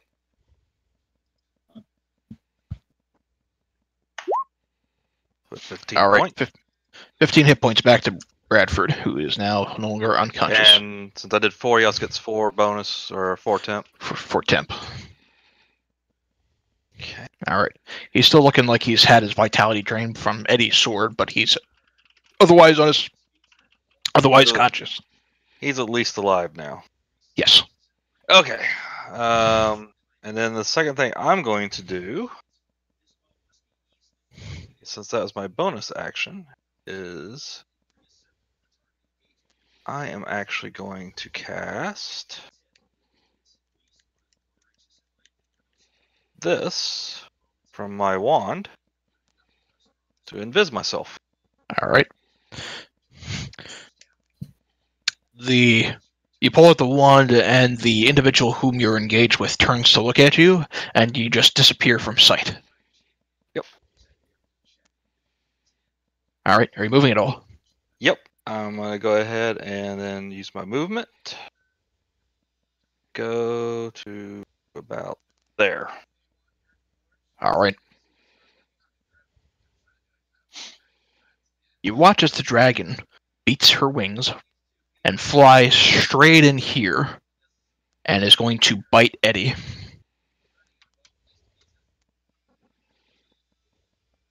Hitting.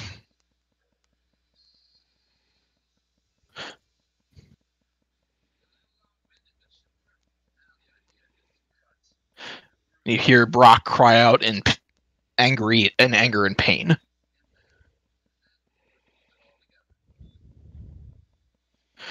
At the end of her turn, Brock's going to cry out, "I've come too far to stop now." Oops. And he's going to swing against Nuremberg, the Dark Lady. Is not going to hit, though. The dragon raises her scales in the defensive posture, and the sword, darkened though it may be, clangs against the scales. Miles, your Panthers are up next. Stood next Cool. to a polymorphed Will as a T-Rex. And then she's just on the ground, right? She's not on the ground, she's just frightened of you. Oh, right. Okay. Well, they're just gonna attack her, I guess. Alright. Claw. The second one misses. She takes the first claw. Alright.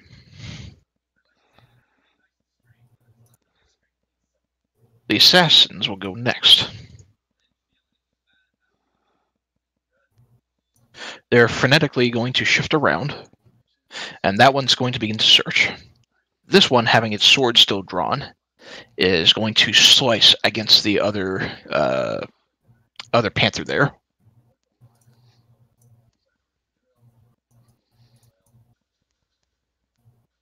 Damn it. Come on.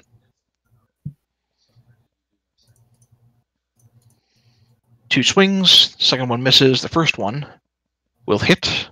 Half of 25 is 12. All right, so that panther's gone. Yep. And then the one in the back corner up here is going to shift around and dash over there. At the end of their turn, the dragon's going to slam her tail against Brock. And will hit for 15 points of bludgeoning. Kurt, you're up next. Brock's looking pretty injured at this point. You don't say. I'll shift my attention to 17 hit. You're not able to see him from that spot. Well, oh, that's a fucking wall, isn't it? All right. I will move slightly over here. Can I see him now? You're going to have to shift up and to the right a little bit. Here? Yeah. No, you can see it from there. That will say 17 doesn't hit. Okay. Cool. All right. At the end of your turn, Brock's going to take another swing against the dragon. And he cries out, "Get in here and help me, you fools!" But he does take a really, really nasty swing against her. That's a large roll. Yes, it is. That is a natural 19. Does he have improved crit, come to think of it? Is he a warrior? He has benefits from being a fighter. He does not have improved crit, though. All right. She will make that con save, which she succeeds. All right, so she resists the necrotic effect of that slice. In fact, seems like, in fact, that she has a natural resistance against it.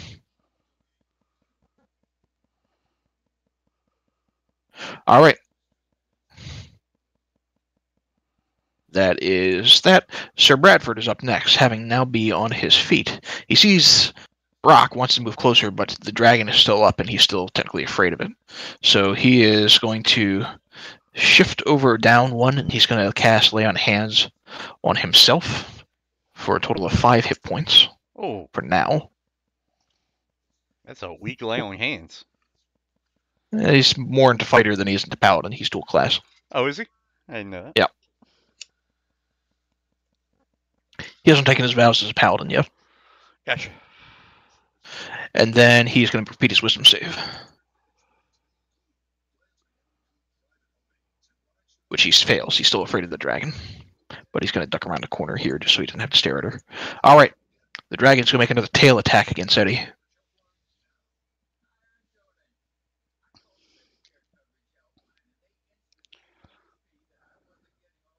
which hits.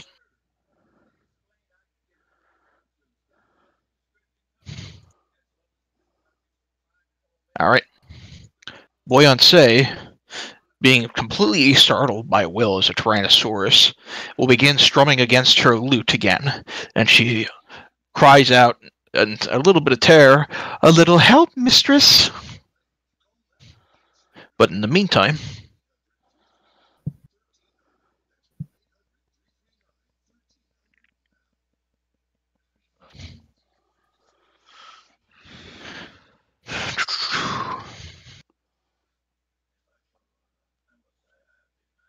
she's going to use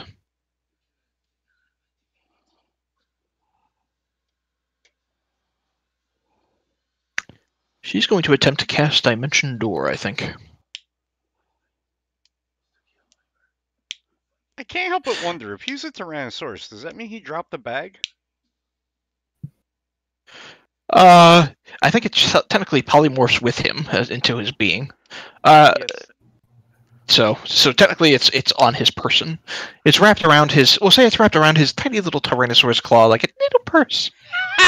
I wanted the visual. I wanted the visual. Anyway, she's scared of the Tyrannosaurus Rex. She sees herself rapidly being surrounded. She's going to Dimension Door back onto the dragon's back, and she begins to play again.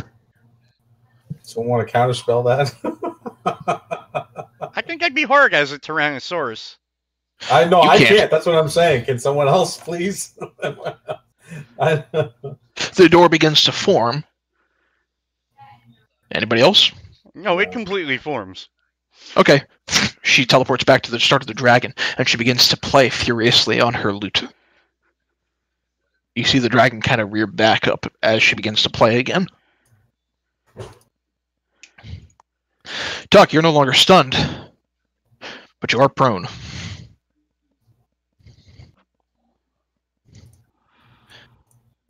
Remember, you are going to have to spend half movement to get up.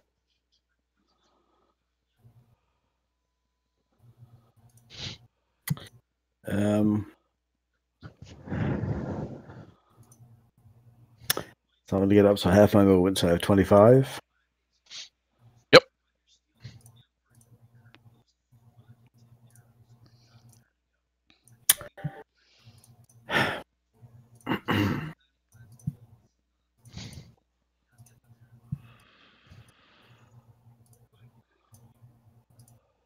Second.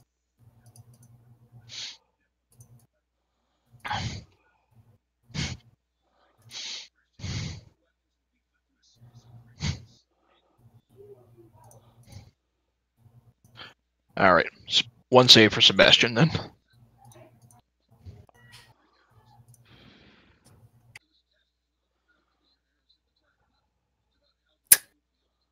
Okay.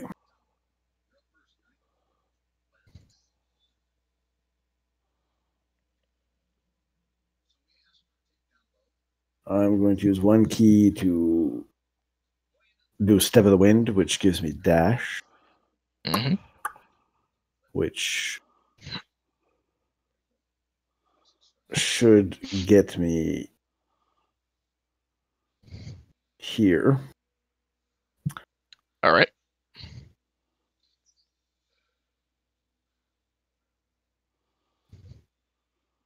Oh, one more thing. She has to make a wisdom save at the end of her turn against Dr. Connors. And she's no longer afraid of him. So she's on the dragon. She's on the dragon. Since I did dash, well, sorry, not since I did dash, but since I did Step of the Wind, my jump distance is doubled. I want to jump on the back of the dragon behind her. All right. You do some monk shit. You are on top of the dragon behind her. And now I'm going to hit her twice. All right. Oops. There we go. All right. You quickly and rapidly maneuver your way around the corner on top of this dragon, staff in hand, furiously swinging it against this woman, hitting both times. The second swing practically cracking a few teeth out of her mouth, and it stops her from playing the instrument altogether.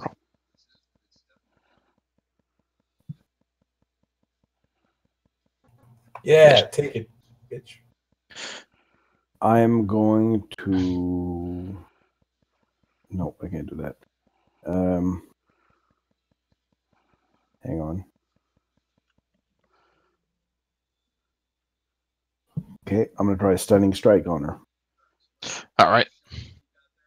Con save. I didn't do an unarmed strike, so throw that out there for you. Nope, melee attack. It's not an unarmed strike. Unarmed strike is flurry of blows. I know, but you didn't. You still have an unarmed strike you can do as part of your attack action. You multi-attack with the dragon tail. You can still do an unarmed strike as a bonus action if you want to get one more hit against her. But hang on, isn't my unarmed strike a bonus action? I use dash to do my bonus.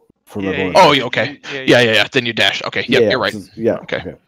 All right. So, she has to make con save. Fail. She is stunned. The dragon kind of shakes itself loose a little bit. At the end of your turn, Eddie is going to make one more swing against the dragon, missing.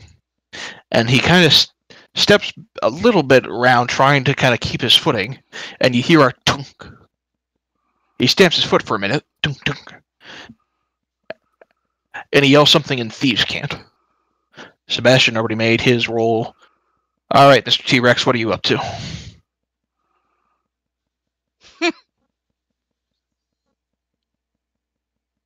There you go. Now I can talk. Okay. What's my move? I gotta see what move is. Speed 50. Okay. Oh my god! Oh my god, it's going to be one of those moments. I have big head and little arms I can't reach. Can I fit over here? Nope. You're giant, so you can try to bash through some of the stone wood if you really want to try that shit. I'm going to charge. Dun dun dun dun dun dun dun dun dun dun. And is this, how strong does this wall look? Does it look like I could smash it? At that size, oh yeah. All right, I'm just gonna run and just crush this wall and just blow it back into. Make a strength check. Can I do that on the sheet? Here's Willie. Character sheet. Oh yeah! So this is where you fall in love with the game. The Panthers, the remaining Panthers, quickly shift out of the way as this transformed Tyrannosaurus Rex charges forward. And there's a brief moment of pause. And the loose masonry goes flying out over this corner of the room, pelting everyone. I need Tuck. I need you, and I need the Panther to make a dexterity saving throw against that 25. If you can beat that. No, it was a 20 actually. It was a 20. Okay. 20. Tuck's fine. I rolled one too many times, so. Brock's not. Panthers Panther not. isn't. Panther's not. The dragon's okay for the most part. And Boyansé, Who is stunned? Is not. Did she get a dex save? That's stunned? no, she does not. So, having burst through this heavy bit of masonry, I want you to go ahead and roll. Let's make it 8d10. Like he rolls a 1 on each one. No. Boyansé is peppered for 33 points of damage as this heavy masonry pelts into her. The Panther is too, and that Panther is now gone. And I'm gonna And further, and I'm gonna give one of those Jurassic Park "Ah!" big T-Rex screams. yep.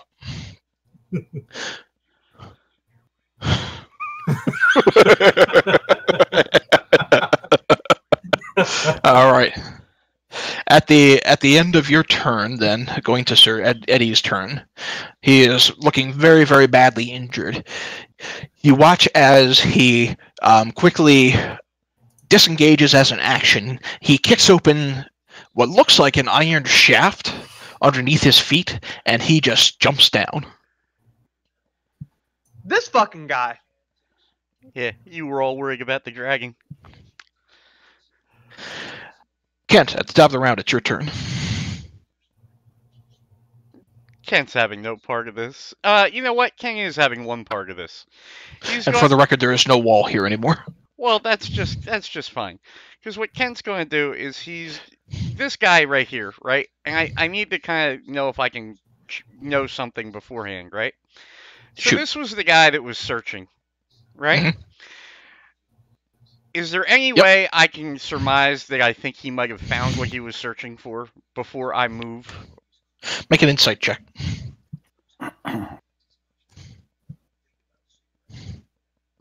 Based on the casual observation between these individuals, you get the sense that between them and Eddie, they were all trying to find some location down into another chamber, and Eddie probably just found it.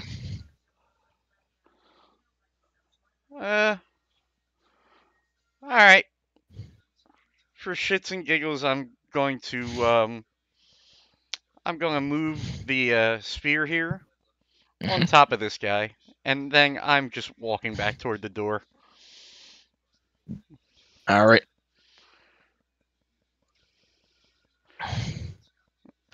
You move the spear on top of him, and he is engulfed in the water.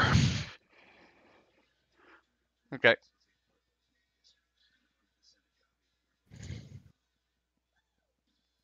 Alrighty. Tegan, you're up. Okay, I got a quick question. Mhm. So I'm invisible, and I don't see anywhere on this where it says that this is going to pull me out of being invis if I use it. Let me check. You're using the Yep. Wand of Invisibility, or Nope, what are you using? Well, yeah, I used that wand to cast invisibility on me.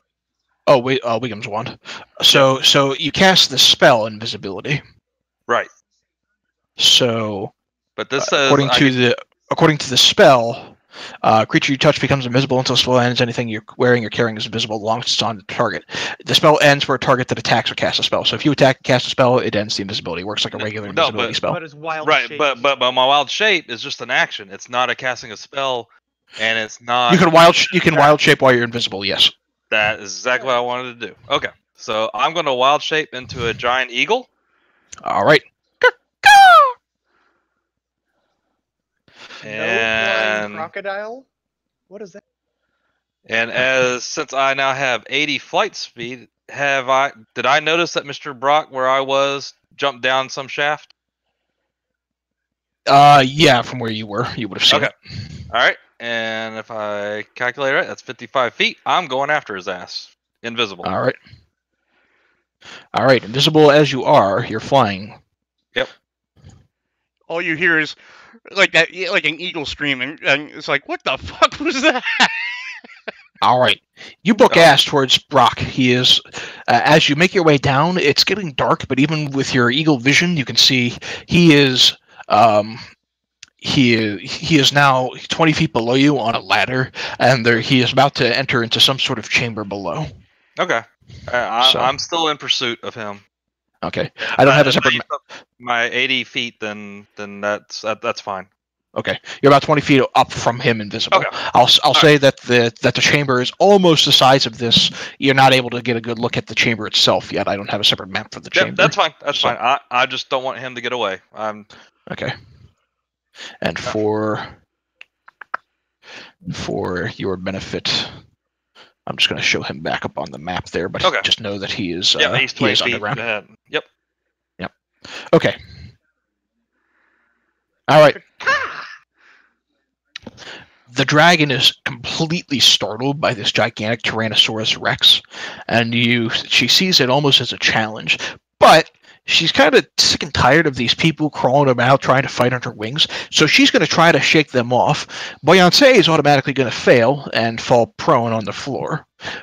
Tuck, I'm going to need you to make let's call it a strength check to hold on. Acrobatics check if you wish to hold on. Acrobatics? Yes. No. Athletics. Sorry, athletics. Oh. Made me waste my good roll. Oh well. Strength. All right. You're knocked prone off of her.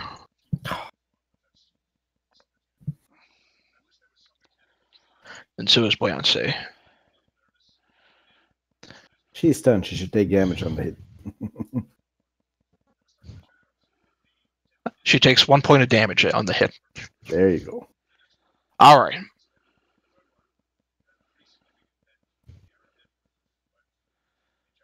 The remaining Panthers, are up next. I believe those are Miles Panthers. They are. This is water, right? It's Mhm. holding him there, yeah. All right. This panther is gonna come over here and I can He has a- imagine. Go ahead. He has advantage on the attack. well, I'll take that All right. first. All right. So that first attack will land. And then I don't know, man. This panther is gonna come and just stand in this doorway. There we go. Two All right. assassins left too. Yeah, I don't think he can reach him. Didn't you say his fucking movement speed is 50? 50? Yeah, he was like way over here. That's 50 right there. Oh, okay. All right. The one who's restrained, he's going to make the saving throw. We're going to try to make it a saving throw anyway. Nah, he's still restrained. As for the other two, this one is going to shift towards Bradford, rather, and pulling out his short swords, he's going to slice twice into him. Hitting once, missing the second. Sorry. He has to make a con save. Yep. And he succeeds. So he takes half damage. Well, your flying snake never did that kind of poison damage, did it? 12 and 6. No, it did not. 7. That being said, Bradford's pretty badly injured. The other one's going to move right up next to Kurt and is going to slice twice into you. The 25 will hit, the 11 will not. You're immune to poison, which she didn't know, so you only take the slice. And it's your up next. The dragon, by the way, is looking down the shaft and kind of roaring in anger.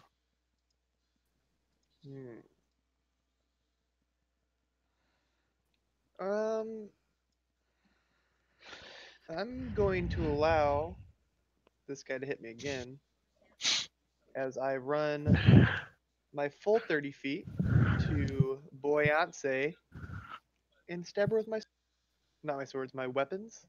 Okay. The individual you run from is going to take an attack of opportunity against you as you run. Sure. We'll land this. Yep, we'll land one slice on your back, cutting. A bit of blood is drawn as you run forward. Now she is stunned, so your attacks have advantage. Oh, perfect. Let me just roll the attack. All right. All right. So we'll count the 20 on the Iron Fang. We'll count the 25 on fire. So 12 and 8. Yep. And 8. And then 25 and fire for an additional 10 points. All right. She's looking super badly injured. Nice. All right.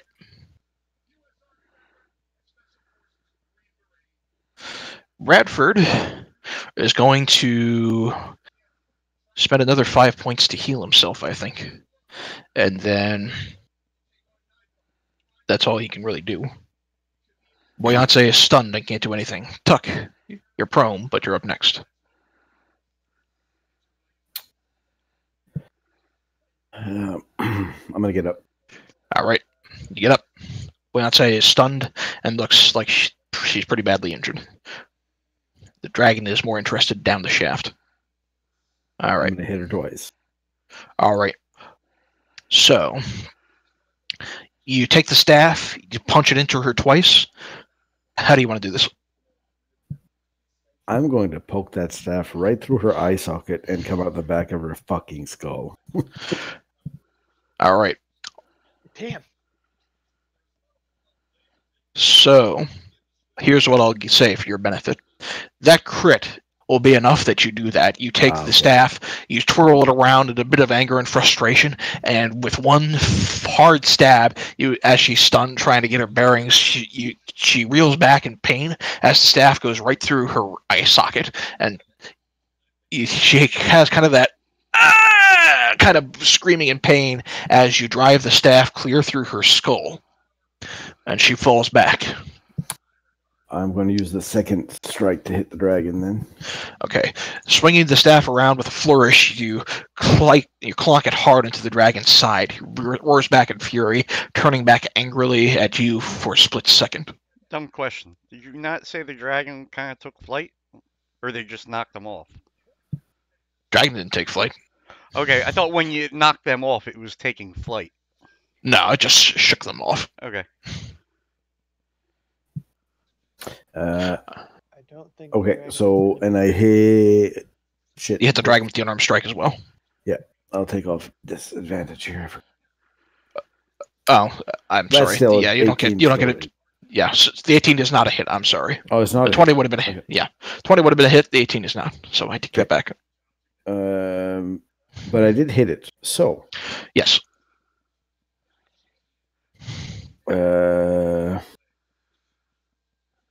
One key for stunning strike. Con save. All right. 17 to beat. Crit fails. The dragon is stunned. All right. Sebastian, make a death save.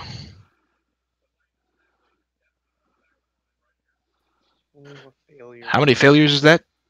One success, one fail.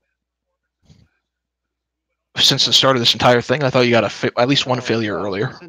Since I got my crit save, I came back up, and then I got downed again, and it's been one death since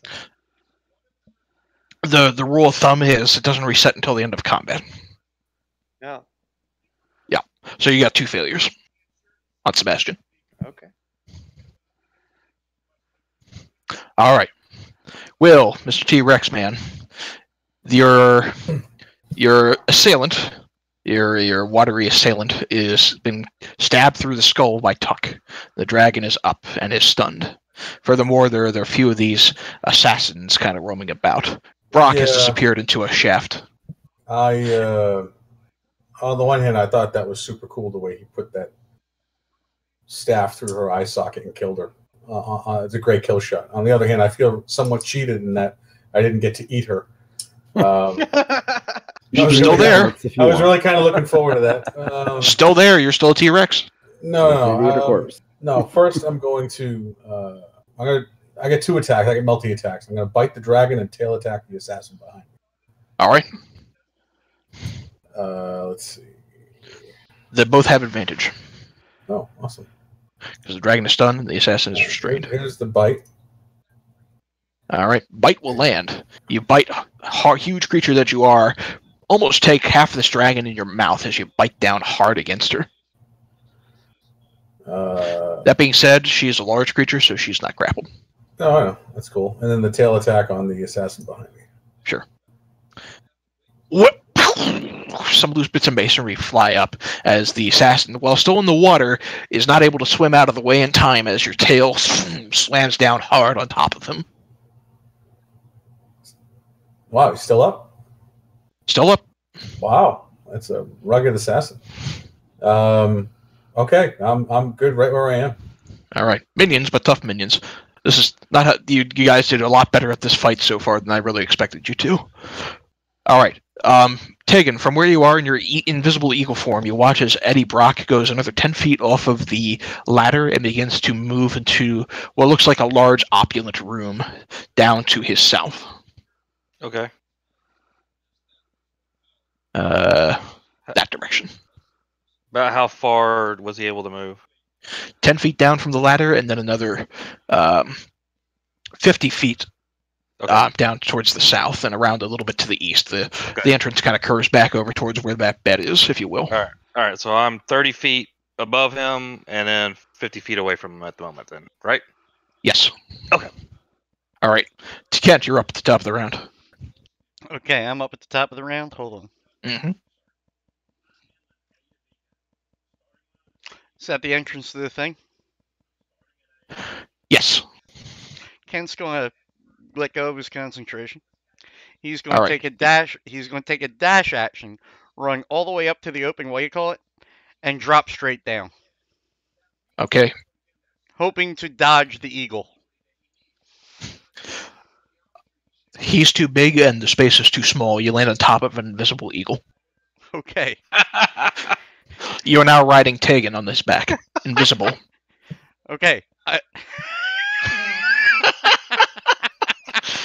Oh, this got better. Tegan, you're like, what the fuck? Fly, invisible steed, fly! We're on the world, man! And that is my action. All right. Tegan, your wizard has dropped onto your back. You're still invisible. Yeah, that kind of makes things a little bit more interesting. But you know what? Let's play this out because I think it's hilarious at this point. All right. So since my eagle has 80 fly still, he's going to fly down the 30 feet. Mm-hmm.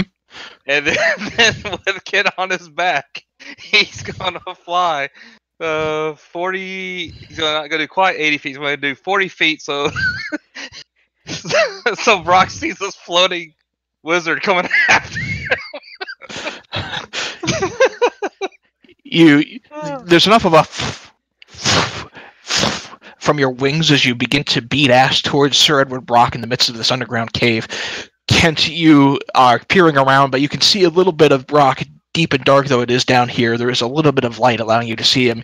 He quickly turns around as he's trying to charge forward to what looks like a pile of coins and a pedestal over in this direction. And he turns back to you for a minute, does a double take, and he goes, Oh, you've got to be fucking kidding.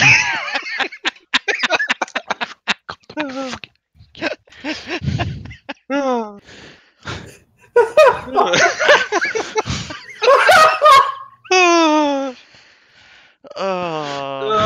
Lord. the dragon is stunned and can't do shit. All right, there's one panther left. Can a T-Rex laugh? Sure, why not? I'm just going to move your character tokens a little bit so I can see what's underneath them. All right, Yeah, that's fine. Miles, you got a panther left. Two panthers Oh. left, in fact. Sweet. I think. Yeah. Yep. I'm gonna attack with both next to the person. I'm gonna attack in the. All right. One miss. All right, good turn, Miles. All right. All right. The assassins with their swords drawn. One of them is going to look back up at your direction, Will, and is hesitantly, but still going to slice twice into you. And all right, the 14 is going to land. So, and the 15 is going to land as well. So first off, go ahead and make 2 Constitution saves.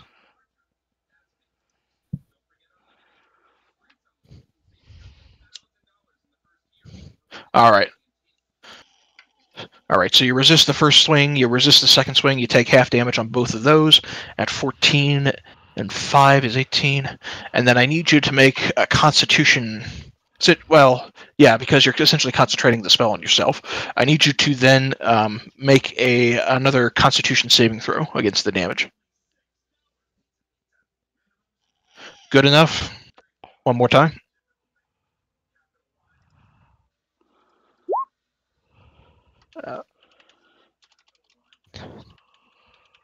Concentration on the spell. Let me double check that one. That might not be, but let me double check.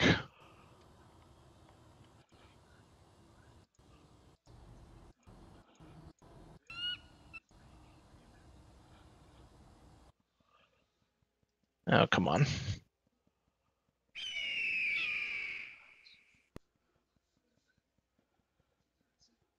Spell concentration. Do I get proficiency as a T-Rex? No. All right. Because those are just straight up con rolls. Those aren't necessarily saves. I don't know. It's yeah. There's no difference as a creature, right? I think. I don't know. Yep. DC is 10 or half the damage you take, whichever number is higher. So half the damage on both of those swings. One of them was at 13 and 12 and 5, and you succeeded on that one. The other one is 15 and 9. Okay, so the second one breaks the concentration. So that being said, the damage is all going to go to the T-Rex form, but so you don't take the damage. The damage doesn't carry over into your Will form, but you're back to being Will and no longer a giant T-Rex. Oh, that blows. All right. Alrighty. Kurt, you're up. Can I cast a heal on Sebastian? Sure. All right, 4 hit points back to Sebastian. And that's that. Alrighty. Mr. Bradford is going to take the dodge action because he's really badly injured and he doesn't really have much in the way of healing himself at this point. Beyonce is dead. Tuck, you're up. Dragon's still stunned. Yep.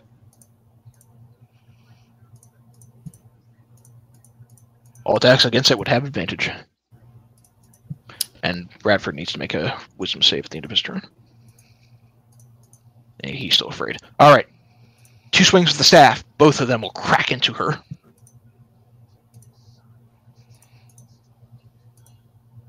The unarmed strike will not.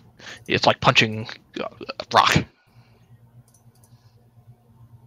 Anything else?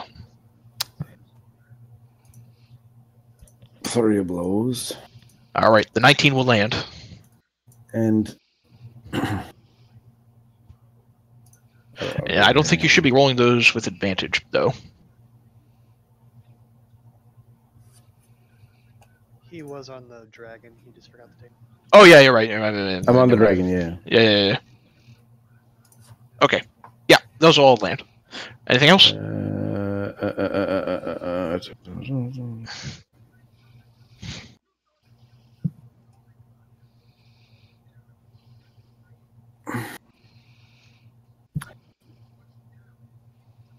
I'm going to say it cannot take any reactions until the end of my next turn. Like that ability for me? Yeah.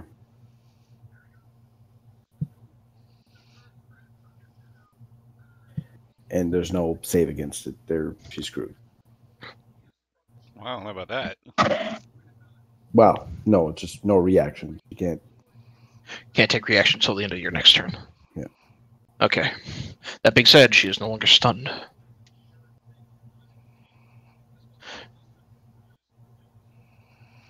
For the record, a legendary action is not a reaction.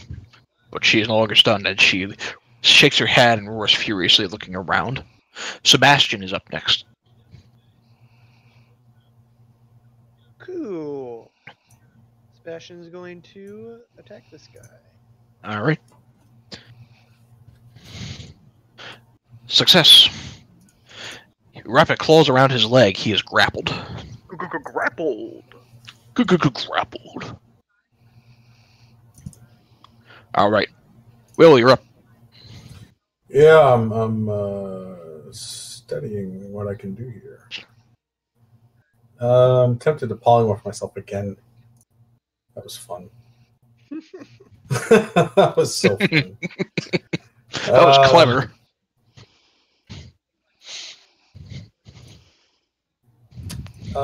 Yeah. Well, you know what? Why not? I'm gonna do that again. All right. Not so fast. Why? All right. You turn yourself into another T-Rex. Yep. Or so I assume. All right. Back to T-Rex form. All right. That's your turn. At the end of your turn, the dragon is going to start beating her wings. And I need... This is wing attack. I need Tuck and... taking your underneath. Never mind. I need Tuck and I need you as the T-Rex to make a dexterity save.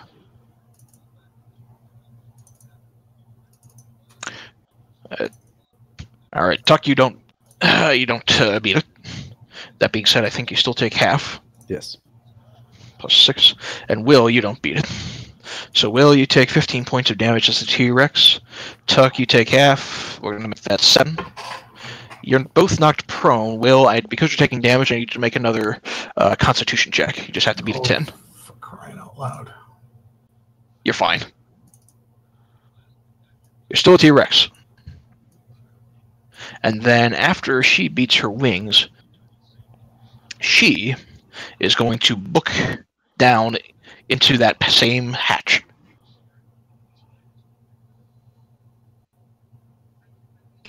Brock, on his turn, is going to beat ass 5, 10, 15, 20, 25, 30, 35, 40, 45, 50, and 60. He makes his way over here, and as he does, well, the rest of you can't see it, but he kind of screams out, "Wait."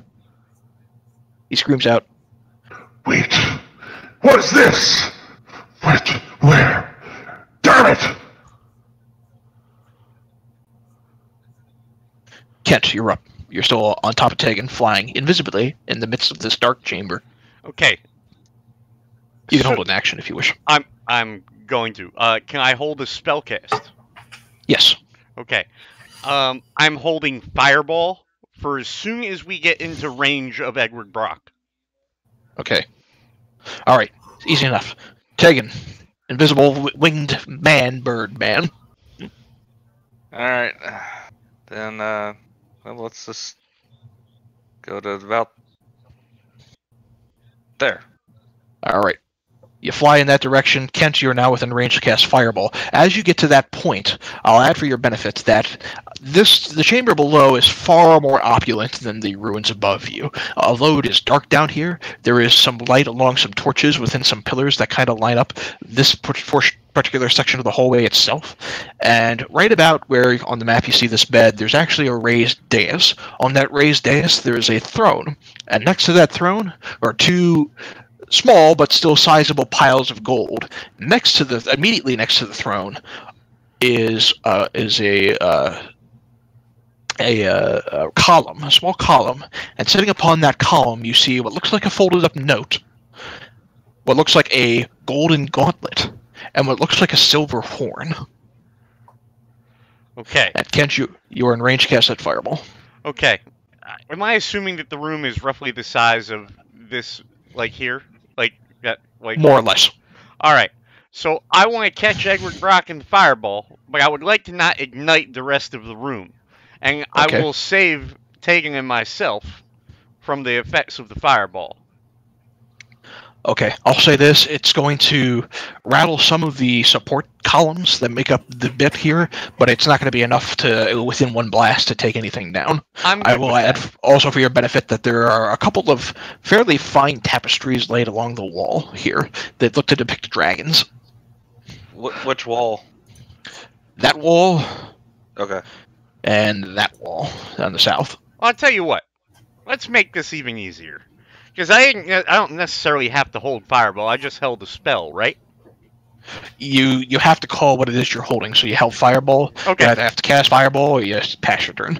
All right, then I'm going to cast fireball. Okay. All right, and I'm going to So- cast it at level 4. All right.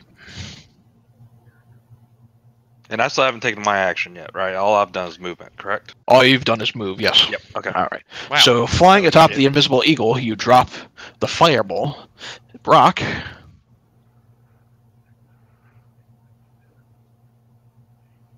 He's going to make his dex save. He fails. This is all happening in the basement, yeah? Yes. Yes. All of you hear a soft but audible as a fireball lands. Brock falls unconscious. It's all Tegan. you, invisible friend. Let's see. How much movement have I already used up? 50? Is that accurate? Mhm. About 50. Sure. So I still have 30. So let's just go ahead and use the last of it to move on up to him. Mhm. And I will shift out of eagle form Okay. and tie him up. All right. You spend your action basically binding him. Yep. All right. Easily done. All right. Now it's the lady's turn. Now that She dragon has- flew through a little hatch. Yeah, it's about the size that she is. Dragon-sized hatch. Small dragon-sized hatch. She's going to fly. As you're in the process of kind of binding Eddie Brock, you hear this dragon follow up behind the both of you, and she sees you in this chamber, and she is not happy. She unleashes a shadow breath against all of you. It'll cause an automatic failure on Eddie Brock, and he takes 2 immediate death fails. But Tegan, you're actually still invisible, but it's still kind of landing in that general vicinity. Oh, you know what? I take that back. It's a line. I'm sorry. So she sees Eddie Brock on the ground unconscious. You're invisible, tying him up. She's going to breathe in Kent's direction. I need you to make a dex save, Kent. Sure thing.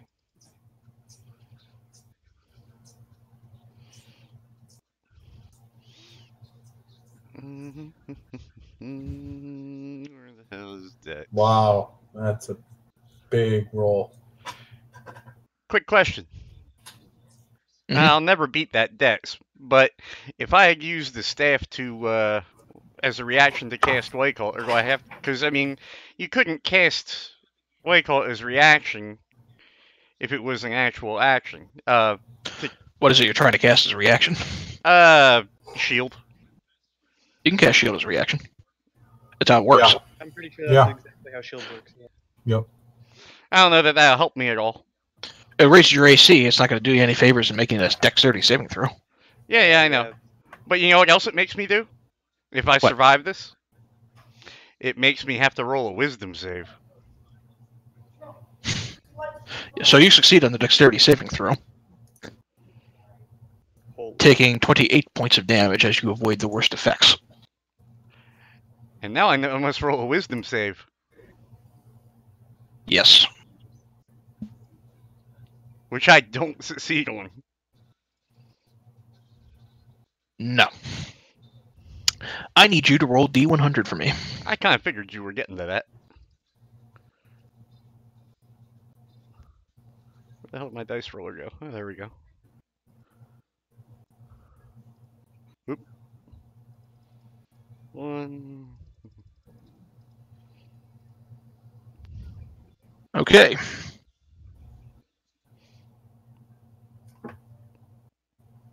For the next 24 hours, you experience vivid hallucinations and have disadvantage on all ability checks. Okay. As the worst parts of the zap begin to overwhelm you, you see shadows begin to crawl out of the corners and begin to get very, very frightened. Alright, there are 2 panthers left. Holy shit, panther. Alright, where? Oh, he's right there. Okay. Yeah, they're just gonna attack. Alright. The 22 and the 17 will land. Nice. See you slash to both of them. Slashed.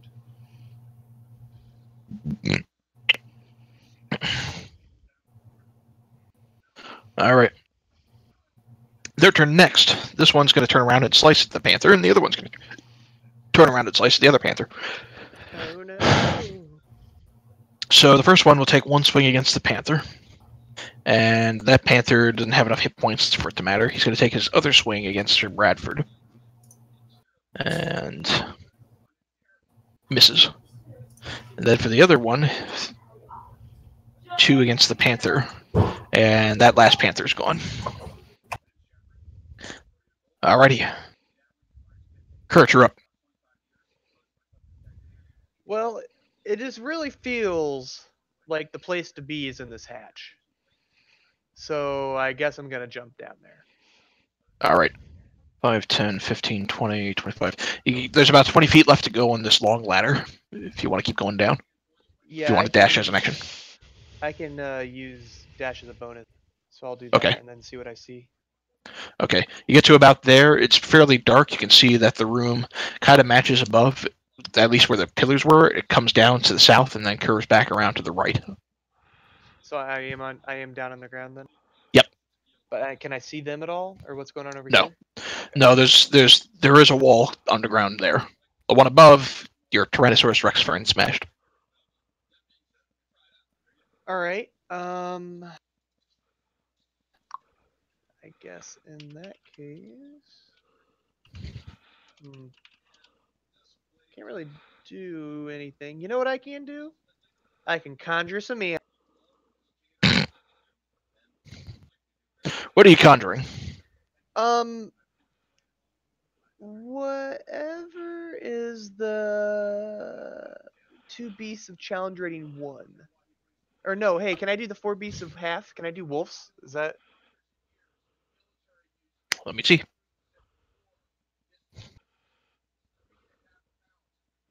So a giant wolf? The one that does pack animals. I believe so. This direwolf. Direwolf has a challenge rating of 1, and has pack tactics. I can do 2 of those. All right, yeah, let's do 2. 2 direwolves. Sure. Fucking Ed Stark over here. Summoning some direwolves.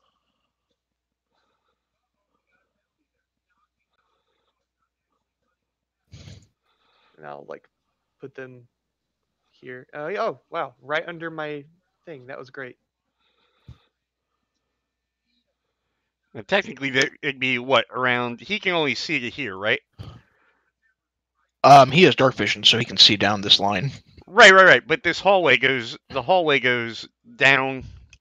Hold on. The hall goes down and then that way, right? Well, it goes down to this farmost southern wall, kind of where it sees, and then it curves around to the right. So the bottommost chamber actually cuts off right about here, where I have that line, and then the rest of it up to the right, the farmost, the easternmost wall. It more or less mirrors the top, except it's an opulent chamber, Okay. and there's some support pillars there. Okay. So, okay, so you're down there. You conjure your dire wolves. They get ready to pounce. Bradford is going to take out his sword and swing twice against this assassin. Kind of tired of playing chicken at this point. Miss. That one won't.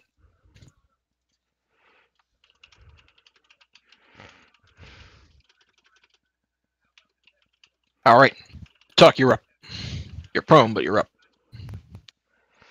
Then I'm going to get up. All right.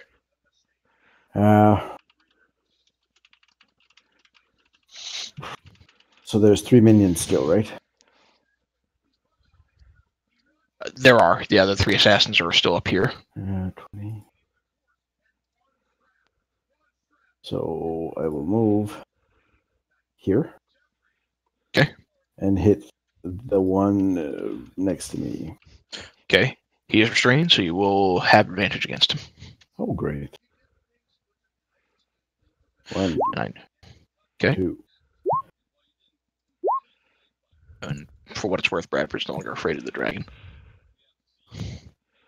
All right. So, both strikes of your staff will land into him for 25. All right.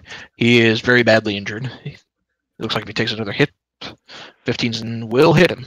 Not quite enough to take him out, though. Very close. Okay. I'll leave it at that. All right. Sebastian is up next. He's gonna attack that guy. All right. Miss. Good thing he's still grappled with the other claw, am I right? He kind of just takes the second claw and kind of hammers him futilely.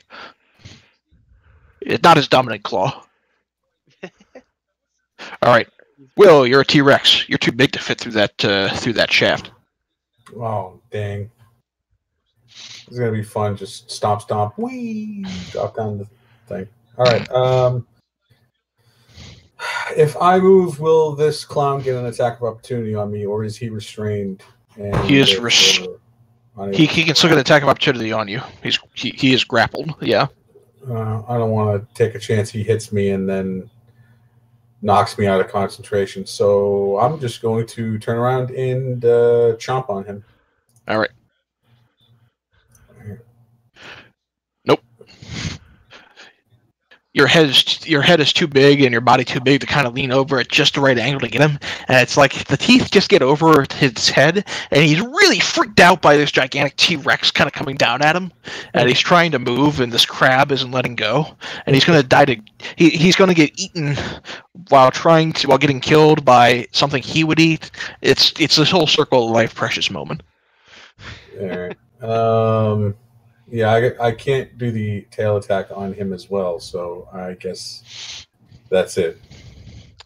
I mean, you can do that. If you have multi-attack and you have a tail attack, you can still hit him with a tail attack. No, but it specifically says it can't make both attacks against the same target. Oh, okay. Yes. Then yes. All right. I'm good. Alrighty. Eddie is going to make a death save. Crit fail. So Eddie is dead. Wait, real quick question. Since he took 2 failures because of the beam, but he technically wasn't in the line of sight of the beam since it was a Kent, right? Oh, you're right. Yeah, you're right. So he just has 2 failures then. Yep. Okay. You're right. You're right. Okay. So he's not quite dead. I'm trying to He's keep him not dead, alive. Well, I'm not yet dead. All right. I'm Kent, hallucinating, right? you're hallucinating. Okay, but I do speak Draconic. Yes. Kent is going to literally walk over and go, "Fluffy purple dragon, we apprehended thief. Please don't kill us." And hug the dragon. Make a persuasion check. You're hallucinating, not dumb. I think it's a fluffy purple dragon. Persuasion, you say? Mm-hmm.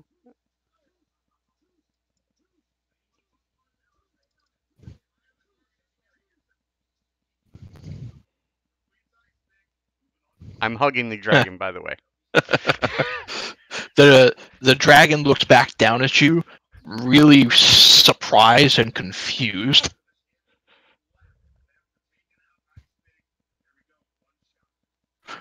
But it doesn't seem like it's taking any hostile action against you for the time being. Just really confused. Tegan, you're invisible. Yeah, I'm just going to move away from Sir Edward Brock since he's tied up to about here, and I am going to hold my spell action. Okay. What spell are you holding? Blast. Eldritch Blast. Okay. Okay. And I'm just holding it. Okay.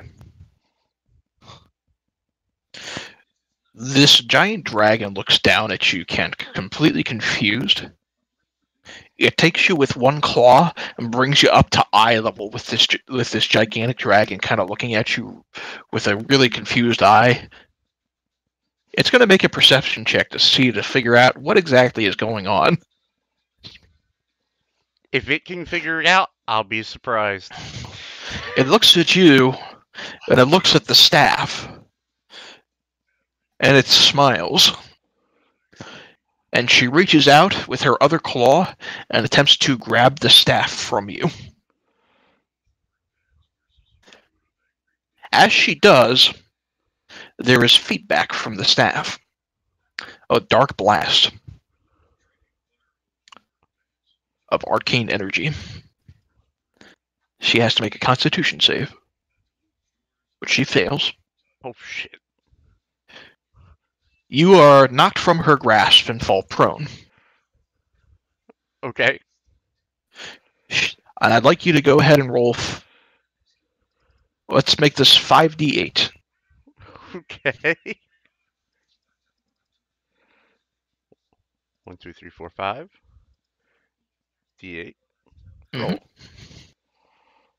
She takes 23 points of force damage as the staff essentially repulses her grasp, and it stings really badly.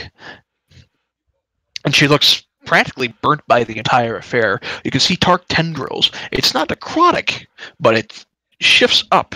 And Kent, in your hallucinatory state, you see dark, shadowy tendrils begin to wrap around her claw, and it looks as if it's almost trying to consume it. Tegan, you don't notice this, but Kent, it looks like her claw is getting consumed by these dark, shadowy tendrils. Okay. The remaining assassins go next. This one is going to shift 5, 10, 15, 20, 25, 30, up to where you are, Kurt, and is going to attempt to push you down the Oh, you're underground. That's right. 5, 10, 15, 20, 30, 35, 40, 45, 55, 60. It's going to land right next to you as a dash action. The other one is going to slice once at Sebastian. Missing. Slice at Sebastian. And also missing. Sebastian raises his dominant claw to block it. The other one is going to shift around and then attack Sir Bradford. Critting. Sir Bradford goes down. And he's going to shift over towards the shaft. And that's about as far as he can make it. He'll repeat the wisdom save at the end of his turn. Still frightened. Alright, Kurt, you're underground. You got this assassin next to you now, though. Perfect. Why would I want him anywhere else?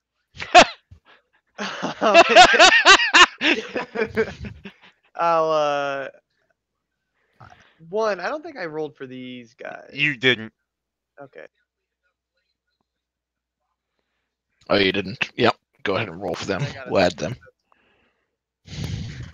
And 2, I'm going to attack him with my weapon. Alright. Dealing 33 damage.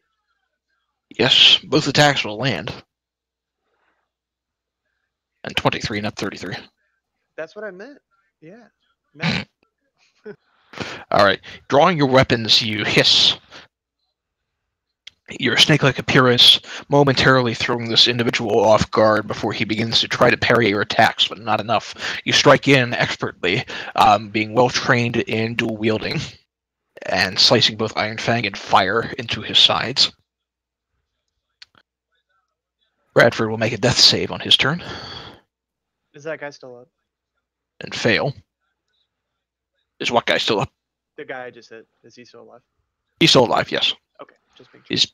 He's hit, but he's still alive. Tuck, you're more or less left. You're up here with your transformed T-Rex buddy, as well as an unconscious Sir Bradford, as well as this assassin and Sebastian. Wonderful. I'm gonna hit this assassin again there. Okay. Advantage still, or No, it's not advantage. It's restrained. We shouldn't have gotten advantage the first time, but I didn't recognize it, so we're just gonna let it slide. Oh, God. Crit fail. There we go.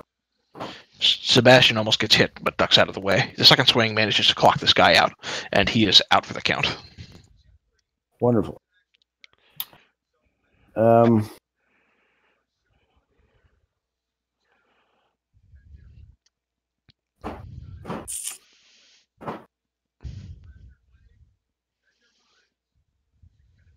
I was still dealing with something. Is the dragon still attacking us there? The dragon is underground. It's underground. Yep. So I'll let, No. You'd have to go up to the shaft, basically, that's up here.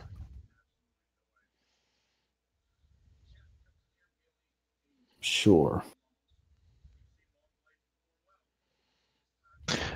And I'll add for your benefit, this guy is still above ground here. Okay, so I'm going to hit him then All right. with that. All right, that will land. Are you doing anything else?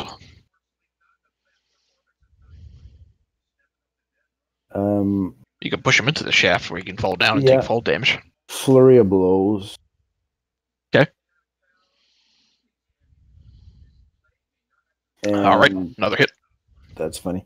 And I'm going to try and push him down the shaft. All right, Strength save. all right. He fails. You push him down the shaft. He falls 30 feet. Go ahead and roll 3d6 for me. 3d6.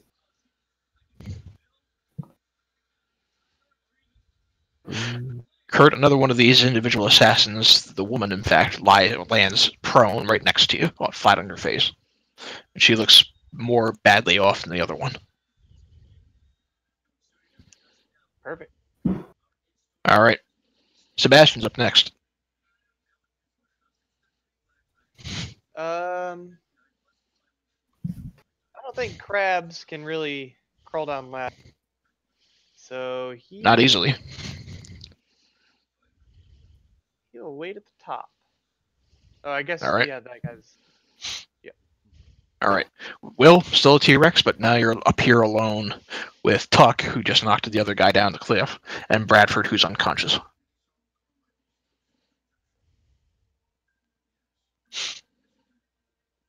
And you are muted in Discord. Sorry. All right. So all those assassins are down the shaft already. Mhm. All right. So Bradford is out. Yep. All right. I'm going to release the polymorph, All right, done.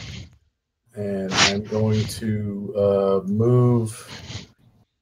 1, 2, 3, 4, 5. Yeah, I can move to here, and I'm going to.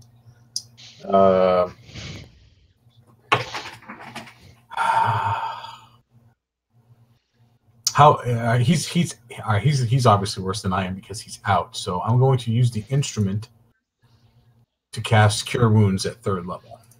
All right. And hold on, let's see if I have that on my sheet. I do not have that on my sheet.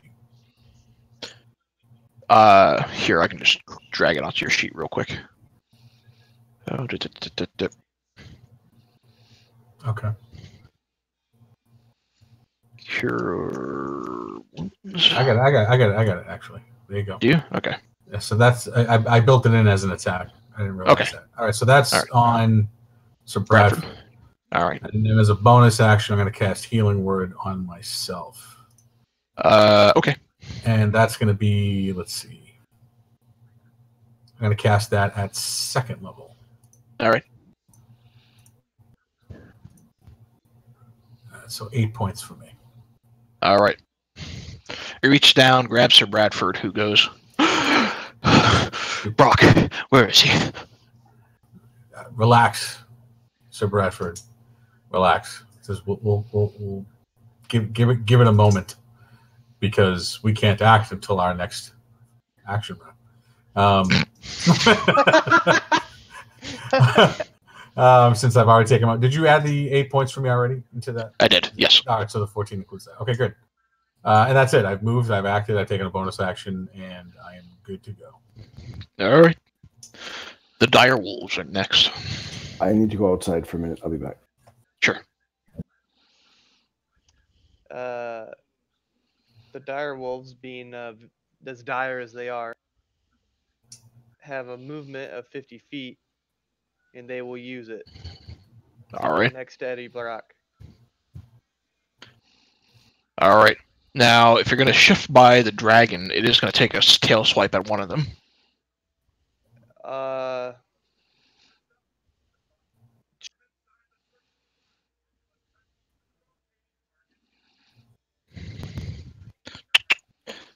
And will land, doing 11 points against one of them.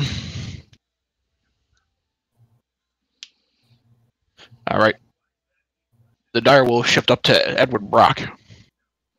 And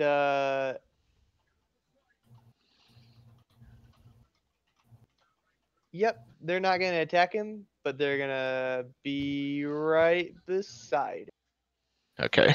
and not allow others to approach. Sure. Okay. All right. Eddie makes another death save at the start of his turn, or at the end of his, excuse me, at the start of his turn. One success, rather. Kent, you are not long restrained, but you are hallucinating for another 24 hours. All right, you're up. I'm still hallucinating? Oh yeah, another And- 24 hours. And I saw that the dragon wanted to take my staff, right? Yep. And I saw that the staff was hungry. You saw the shadows. It looks on your end like the shadows consumed her claw. Kent's going to say, "My staff is hungry, Fluffy Dragon!" And then he's going to cast Misty Step on top of the dragon's head and press the staff firmly into it. I got to attack with the staff.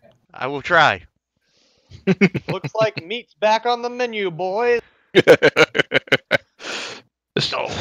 No. It's like an old man tapping against concrete. Dunk, dunk, dunk, dunk. Well, yeah. Yep. Okay. All right. At the end of your turn, the dragon's clearly annoyed by this. Is just going to start beating her wings again. I need you to make a dex save, Sure. which you have. Disadvantage. Well, I thought you No, said no. ability. It's ability checks. You roll it normally. Yeah. All right, failure. You take 12 points of damage and are knocked off of her and prone. Okay. And she's then going to shift, flying right up next to the dire wolves. And then it's her turn. She is going to bite. No, skip me. Oh, I'm sorry. Go ahead. So,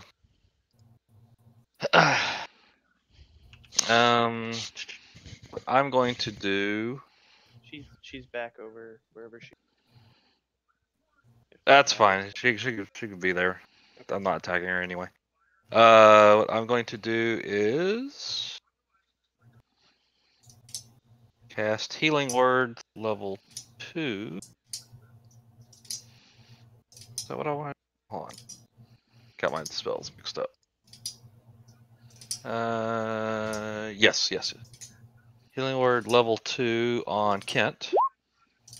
Okay. So he took some fall damage. Yep.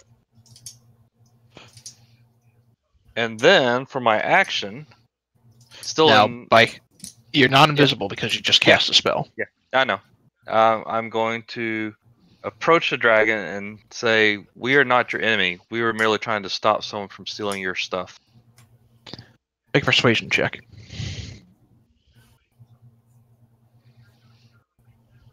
Sweet. And if that would be a truth check, you'd roll 100 because you're keeping it 100. 100. She regards you, looks back at Brock, and she looks back over in the direction of the pedestal, and she cries out, "The winds! Someone has taken them! One of you has taken them!" I don't think any of us did we? I will respond What? that I like it how was you not like I. asked it out loud. What is it that we've supposedly taken? The winds, the The orb, winds. the winds. It's The been fate. taken. One of you has taken it.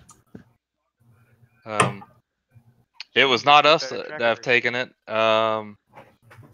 And I don't know if I haven't searched Eddie yet, so I don't know if he's taken it. All we did was tie him up. Yep.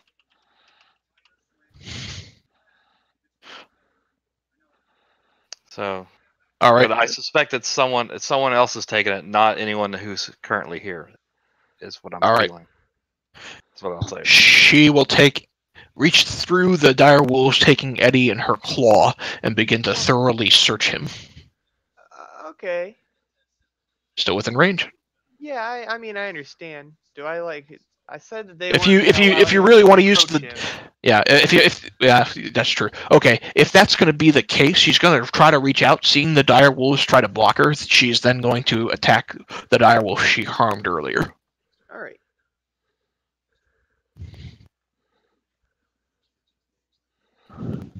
And she's going to bite into it.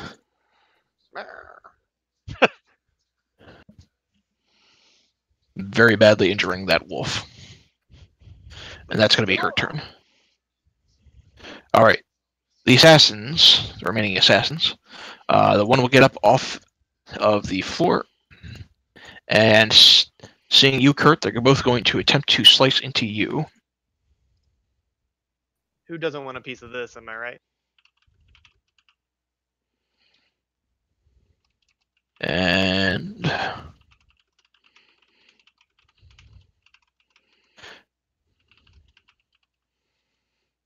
they're going to swing at you with their short swords. 19 and 18, I think, are both going to land. And the first assassin is going to add sneak attack damage to it.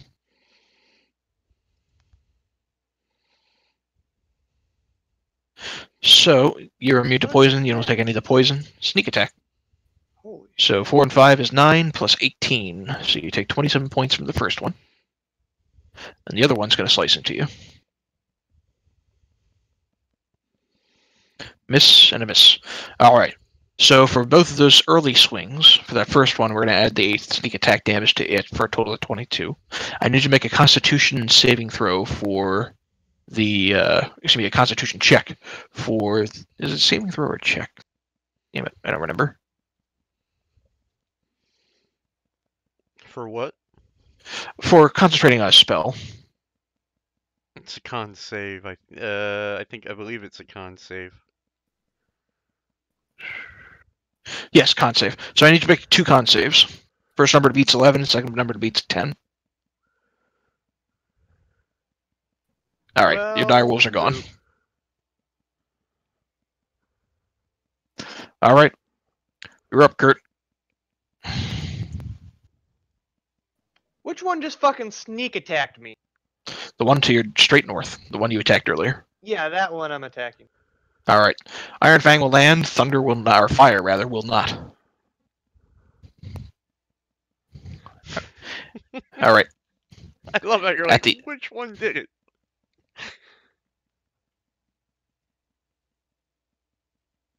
All right. At the end of your turn, the dragon's going to shift back over towards Kent, and it's going to use a legendary action to slam you with a tail. For 13 points. All right. You already got it. Bradford's next. Still being in something of a panic, he's going to shift 5, 10, 15, 20, 25, 30. He is going to drop dashing right next to one of the assassins down below, but that's going to be his movement. Tuck, you're up next. You're still above. He had to step away.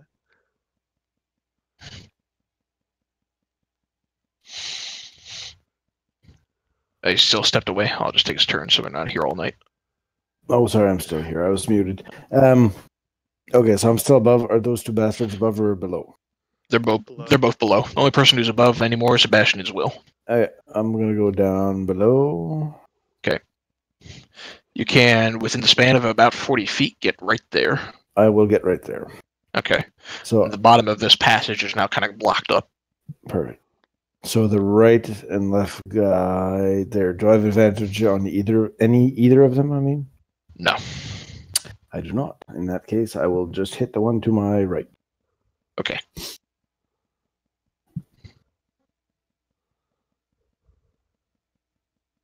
$16 lands, 17 lands, 16. All right, looking very badly injured.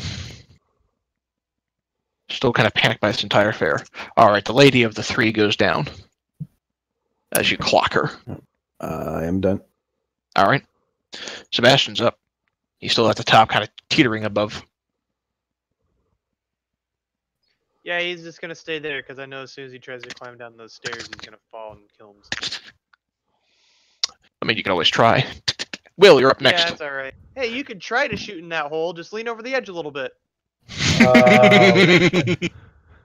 Will also is going to go follow everyone down, I guess. So he kind of just looks around and says, shrugs his shoulders, and down he goes. So I guess I don't know where I could end up because I'm not exactly sure where the patch is. It's so where Tuck, Sir Bradford, the dead assassin, the other assassin are. It's that 4x4 square right there, more or less. Oh, so I can't jump down. Well, all right. Can I jump down on top of this assassin? Sure. It's a 30-foot jump, so there's a ladder that kind of goes down around that area. You can either basically slide the 30 feet down or jump, but if you jump, you're going to have to either be really clever with an acrobatics check or take some fall damage.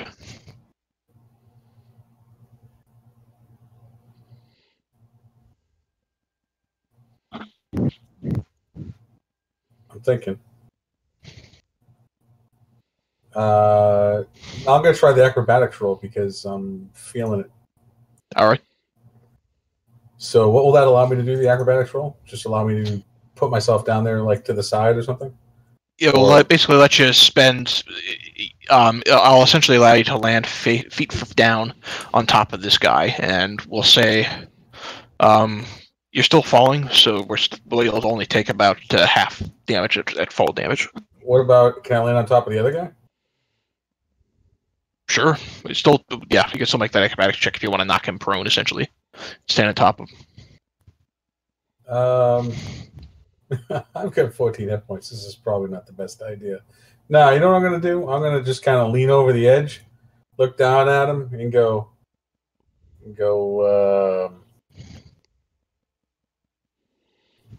hey, you put the ass in assassin. Waka waka. Waka waka waka. All right. All right. Looking down at him, then, from above, he'll have to make that wisdom save, which they're not very good at. He fails, taking 3 points of damage. And disadvantage the next time he tries to attack my homies. Yep. All right. Brock will make another death save. Another success. Two successes, 2 failures. At the top of the round, Kent, you're up.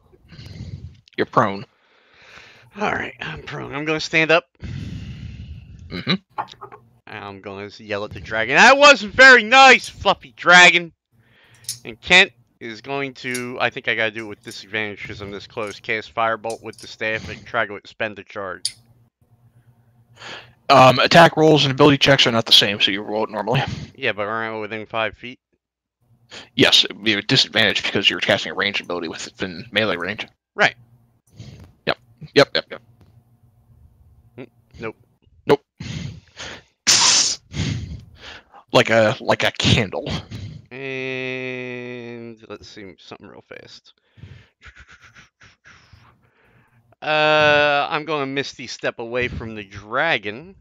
Or, Okay. you know, like, or would that, yeah, I could. I stood up, right? I mean, Yep. Okay. Yeah, you could still do that. Okay. Just checking. All right. 30 feet, you say. So, 5, 10, 15, 20, 25, 30. 30. Okay.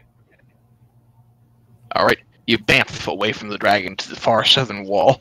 Looks back at you extremely annoyed, and she cries out, "The orb! The winds! What have you asked?" Tegan, you're up. All right. So for bonus action, I will cast Healing Spirit on top of Kent. Okay. I got 4 hit points. Hold on. I'll do that. And then I will turn to the dragon again and say, if Sir Edward Brock does not have it and we do not have it, my expectation is that Dr. Octavius may have taken it. She, based on that early persuasion check, she looks back at you and kind of, the name sounds familiar. It strikes a chord. And if that's going to be your action, Yeah, you forget. and if as you mentioned this, she, on her turn, is actually going to drop the dragon form. And she's going to shift over towards the pedestal and pick up what looks like the note and begins to read it.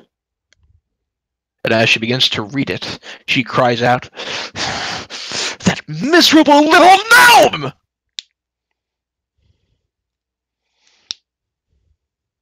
None of us. The are remaining gnomes. Sorry, Kelly. The remaining assassin is going to turn around towards Tuck and attempt to slice at you in desperation. And the first swing is 16 versus your AC, which does not hit. The second one is also 16 versus your AC, and it does not hit. You nimbly parry both blows. Kurt, you're up.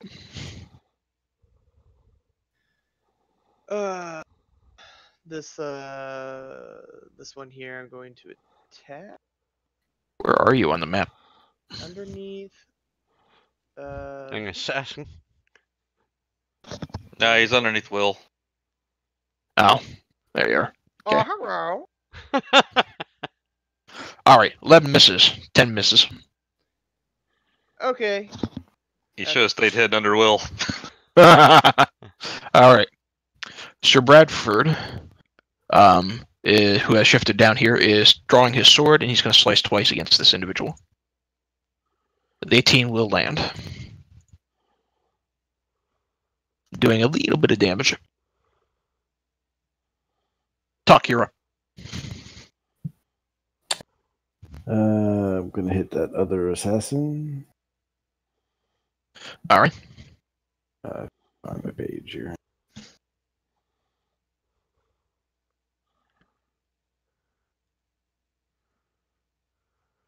All right, both attacks will land, and both attacks will take him out. So the last of the assassins goes down. And now there's just Brock.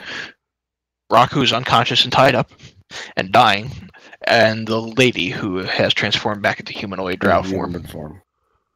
Me up In this, But you don't know that. Okay. You don't know anything about what's on the other side of this place So because you there- haven't walked in there.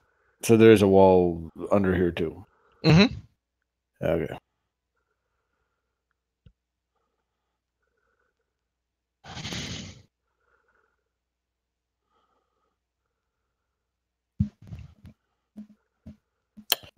I'm gonna move here.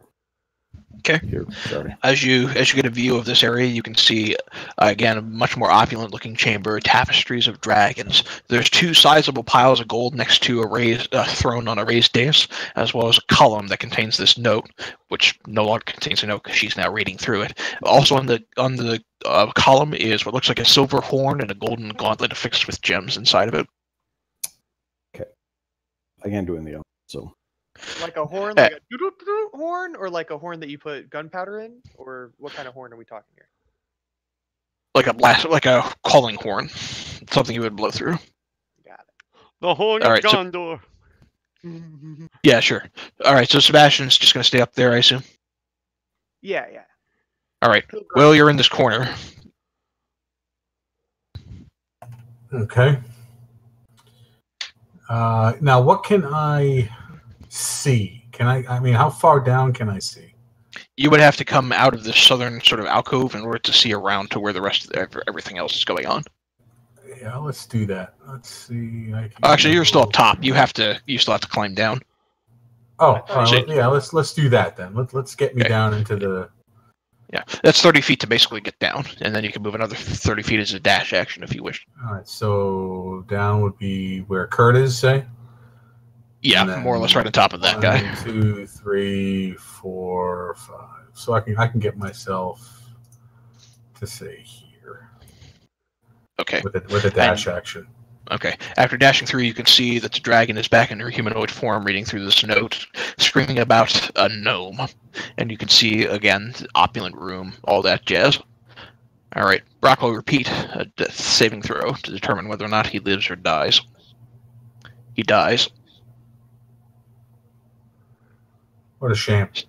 Sir Edward Brock is no more. Wah, wah. Kent, at the start of your turn, gain, I think it's 1d6 from the healing spirit. Yeah, hold on. I'll roll that 1 second. All right. Yeah. 5 hit points back to you. Yep, I'll add that. You still see these shadows kind of moving throughout the room, and now you see them. It looks like the lady's just reading this piece of paper that's kind of hovering in front of her. I'm just going to kind of run around, like, trying to get away from the shadows. Okay.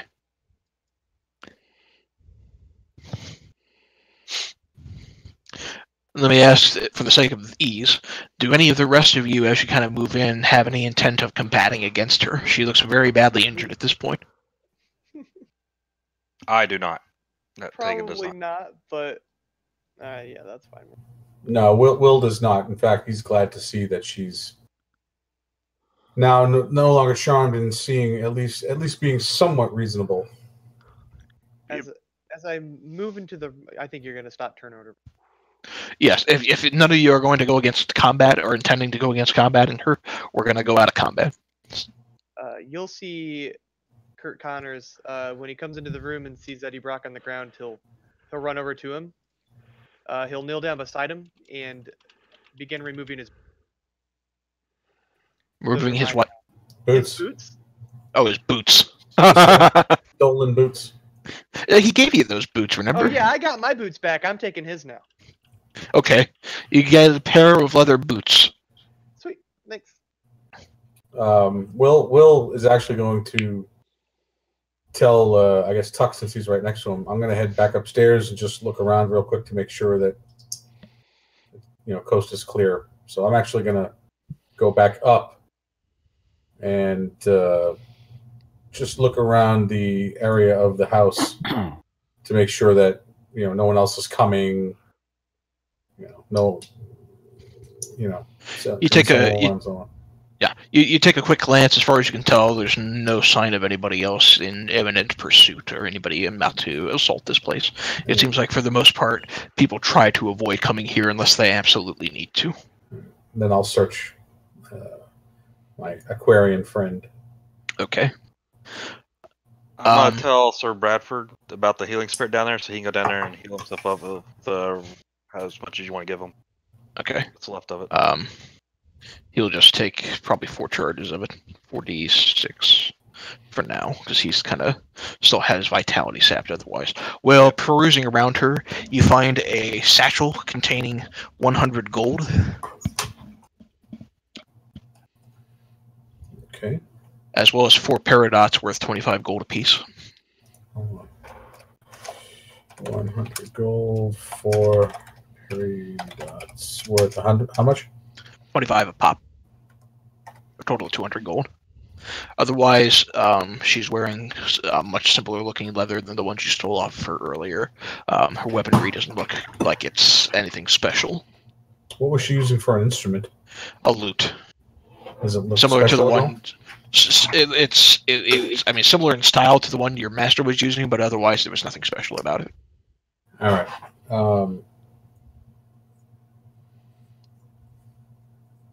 It's a shame. As angry as I was. Oh, do not even fucking go there with the role play. I'm so sorry she's fucking dead. Give me a fucking break. You're not up there. You're not up there. I'm not unhappy she's dead, but Will is apparently this was an important person to his former master, so he's got some serious mixed emotions going on right now. If nothing else, she'll get a burial out of respect for his master and what she might have meant to him. In the meantime, while this is going on, the lady will approach you, Tegan, and she says, "Who are you people?" We're the Diamond Bears. Hey, you're not down there! You're not down there. I will say we are the Diamond Bears with Sir Diamond Bradford Bears. here. Yes. I think he intended this note for you. And she passes you the note. Okay. And here is what it says. Your princess is in another castle. Yeah, right. Is everyone seeing this, or is it just me at the moment? Should be all of you. Okay, all right. This is the orb. That is excellent writing, by the way. Great run.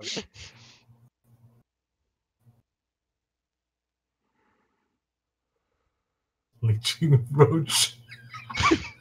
I will nod to her, thank her for letting me see the note, and then kind of motion to Dr. Connors that your buddy is making some new enemies. It looks like. Kinda, What is your relationship to this Dr. Octavius? He is a promise breaker and a fiend, and he will pay for what he's done or what he's trying. She says, the orb that he's conquered in his possession is dangerous. You think? Yeah, that's why we're here, trying to make him not happy. She says, sorry, I'm just upset with him. I'm not trying to take it out on you. I apologize. That was a little snarky. she says, or she stops around for a minute, clearly fuming. She says, I've had enough with the witches and gnomes. The five of you have proven yourselves worthy. Perhaps we can cut ourselves a deal. I will nod to her and say, we're listening. She looks over towards the column and she says, if you can take out this gnome, bring him to me alive if you can. If not, I frankly don't care. But get the orb back. Bring it back to me. If you agree to do this, I will part with either my horn or the gauntlet.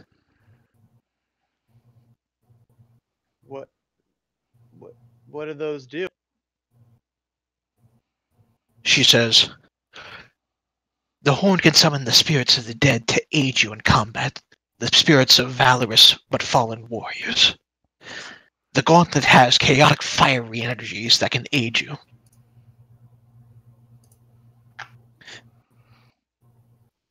Cool. In the midst of all of this, you watch as Sir Bradford moves up to Edward Brock, shakes his head, clearly upset and fuming. Will, you're back down at this point in the midst of this conversation. And you watch as Sir Bradford reaches down and begins to grab off of Brock the Hand of Fortune, i.e. the deck of many things, and kind of stick it in his bag really quickly. Fucking rude. I will motion to Bradford. What do you plan to do with that deck you just took? Deck? You hear the lady speak. Sir Bradford gets up and she says, pardon me, my lady.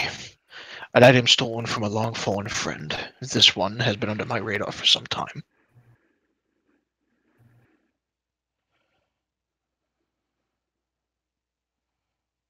He says, it is a personal thing, nothing of interest.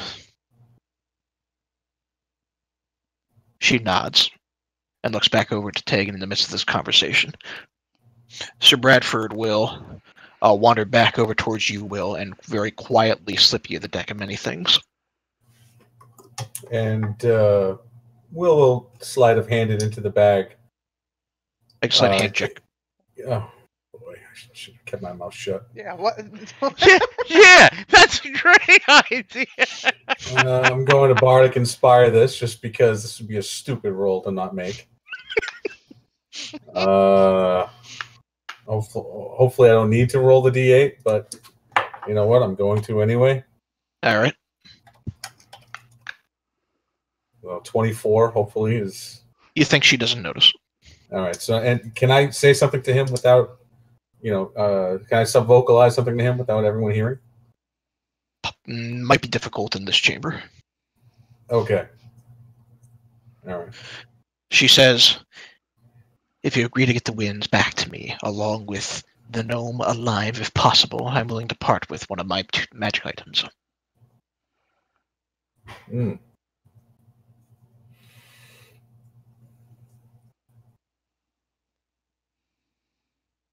Alive, huh? Says Will. Might be tough. If possible. He kind of looks at his fellows and just kind of shakes his head. She says, I would like him to learn what it means to steal from me. I will kind of interrupt and say, if we do bring you the Winds of Fate back to you, where are you planning to store it someplace safer? Do you have a safer location than this? Because obviously this place is not as safe as you originally thought.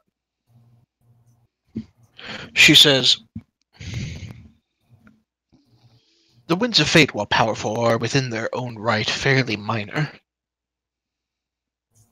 But no one steals from me.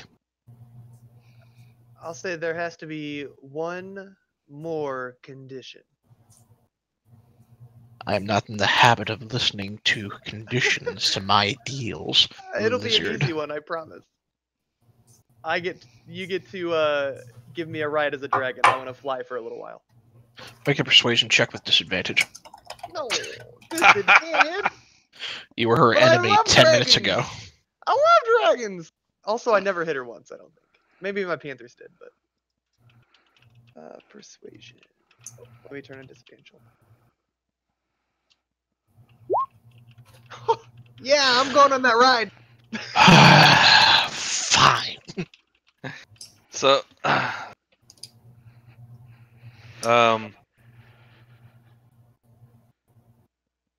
I think what you propose is acceptable. If you don't mind, though, while the rest of the party kind of provides its consent to your deal, I'd like to search Edward Brock's body for anything else. Okay.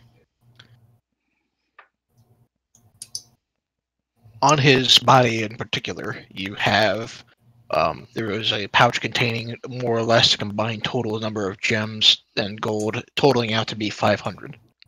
Okay. And also, you see this dark, shadowy, two-handed greatsword.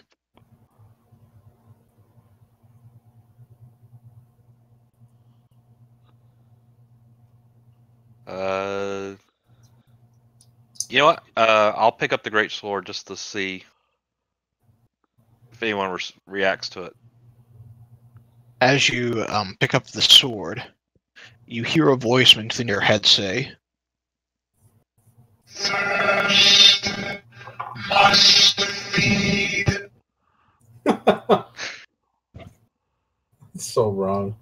Too bad we can't stay, baby.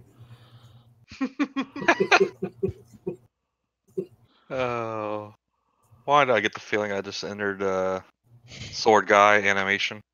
as you pick up the sword, kind of examining it, and the shadowy tendrils off of it, the lady will say, I'd personally like that, if you wouldn't mind.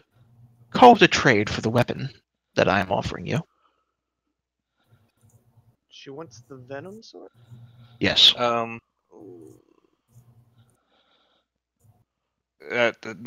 to. Maybe I missed something, but what else are you trading? Are you because you said only the horn or the gauntlet?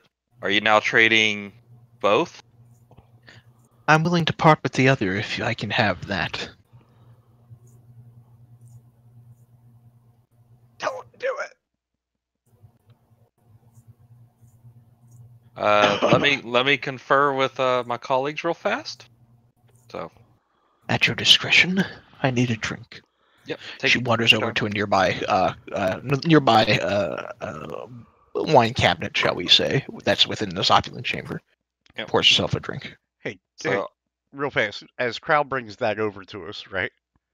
If I'm hallucinating, does it look like anything weird to me? It looks to you Like You a little so fish. sure. It looks like a fish. It looks like it looks like a singing bass. Kent's going to go, get that away from me! And just continually walk up the ladder. Kent's hate gone. this. I will make a comment. Our wizard started acting awfully strange the last hour or so.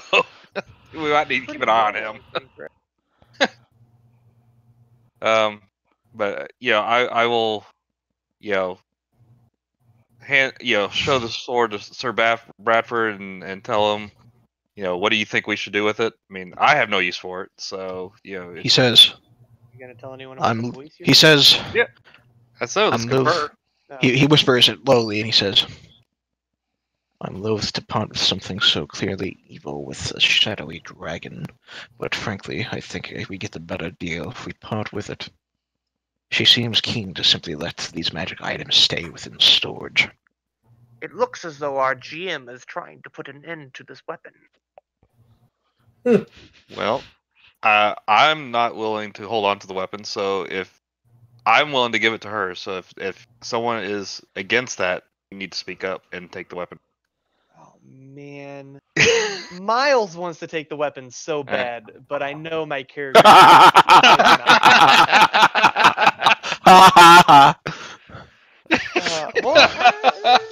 Is I'm it considered a simple weapon? in my mind trying to justify it, but I don't think I would use a two-handed weapon. Does he use Dex?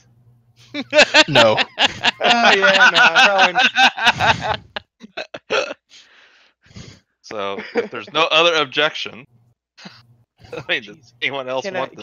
Can I hold it? Can I touch it? Yep, here. I hand it to Dr. Connors. You hear within your head, Dr. Connors.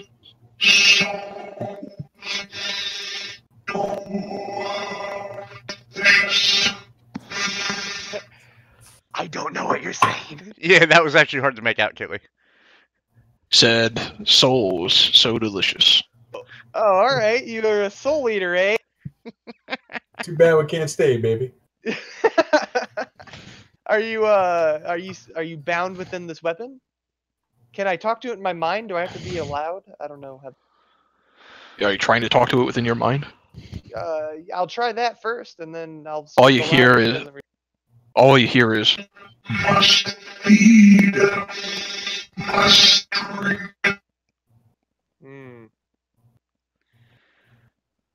I just as soon not share a camp with the guy who's got this sword.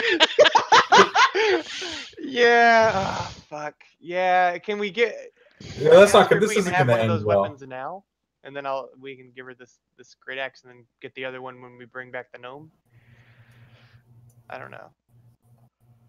Yeah, I guess we don't need to hold on to this. That would really be a story crusher. Sir Bradford will step forward and he'll say, My lady, if I may, we were hoping to bargain for the original Winds of Fate from you. If we are willing to capture the gnome and bring it to you, could we not have the Winds of Fate as a reward? Oh, wow, you're so fucking smart. Why didn't I think of that?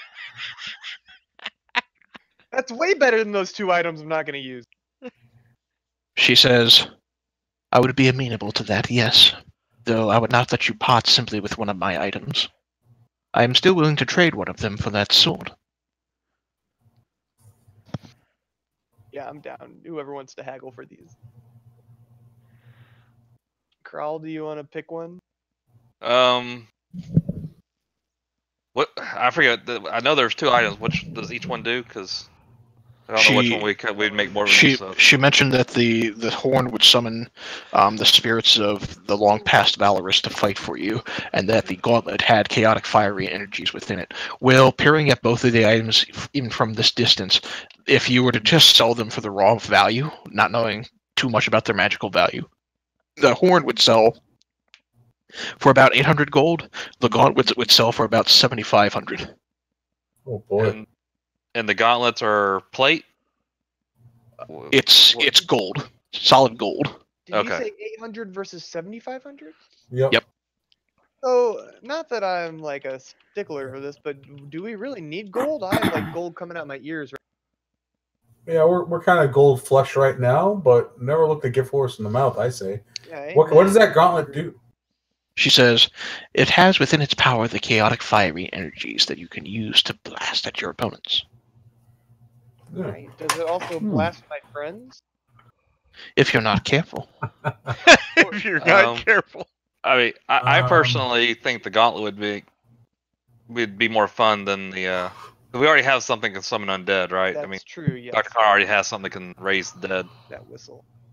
So Well, I kind of think the gauntlets would make more sense. Sure. I'm already attuned to my max, Yeah, same. and I don't see myself changing anything I've Although, got. if I took that great axe, I could probably attune to one more. I'm just kidding. Or that great sword. Whatever. It's a great sword, not a great axe. Yeah, whatever. Yeah. I was just joking. I mean, Kent might want that gauntlet instead of the one to wonder. Yeah.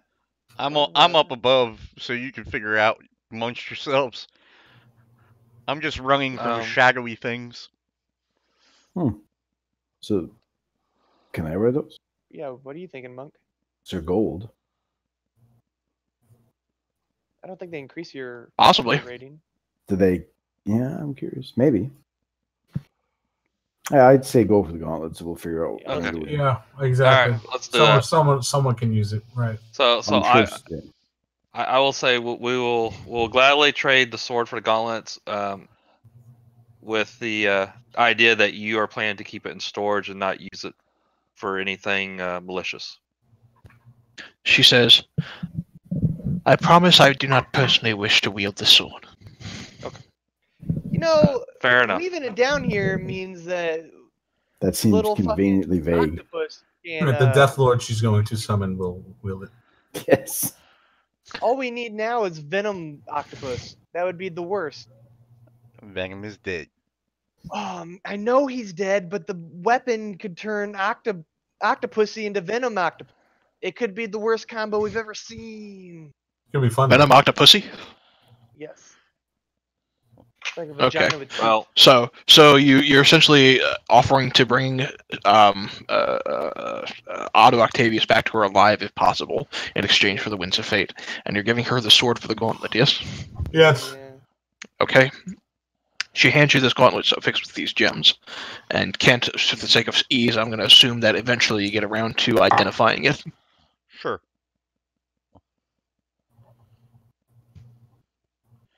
I said think Infinity Gauntlet, didn't I? that's kind of why I wanted it. That's what I was thinking of. Yeah, so a bunch of fire spells. That's awesome. We should really read that bottom part before one of you decides to attune to it, though. On a success, the arm burns off. Their arm burns off. One failure, the wielder is completely incinerated. I wish you actually hadn't fucking linked that. I mean, I really wish you hadn't. Right. Because that would have been funny as fuck. Mr. Stark, I don't feel so good. Just as long as you don't use the last charge, right? So that's in the bag, the last fire gauntlet, right? Unless Tuck wants to wield it. Yeah, give it the Tuck. He's only got the staff right now, I think, right? No, Tuck has the necklace. Gold. I have a ring that I've never actually been able to get benefit from. The golden diamond ring of warmth, the dragon tail staff, and the amulet of health. Yeah, get rid of that fucking ring. Put this gauntlet on. To be fair, the cat is also touched, but he hasn't attuned to it. Well, he doesn't. Yeah, but The cat doesn't require attunement. Oh, okay. And, he has the electric boomerang as well, but that doesn't require attuning either. And I'll add for your benefit, as we're kind of running short on time, that you also now have in your position that. What? Oh yeah. Hey, let's we can start next session by just drawing cards, right? Let's do.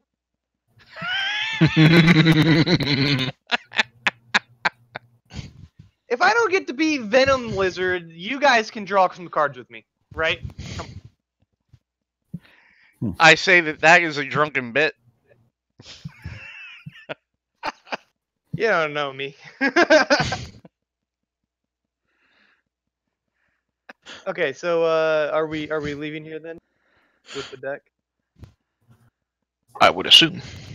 All right. So as we go, I put Sir Edward Brock over my shoulder and carry his dead body away.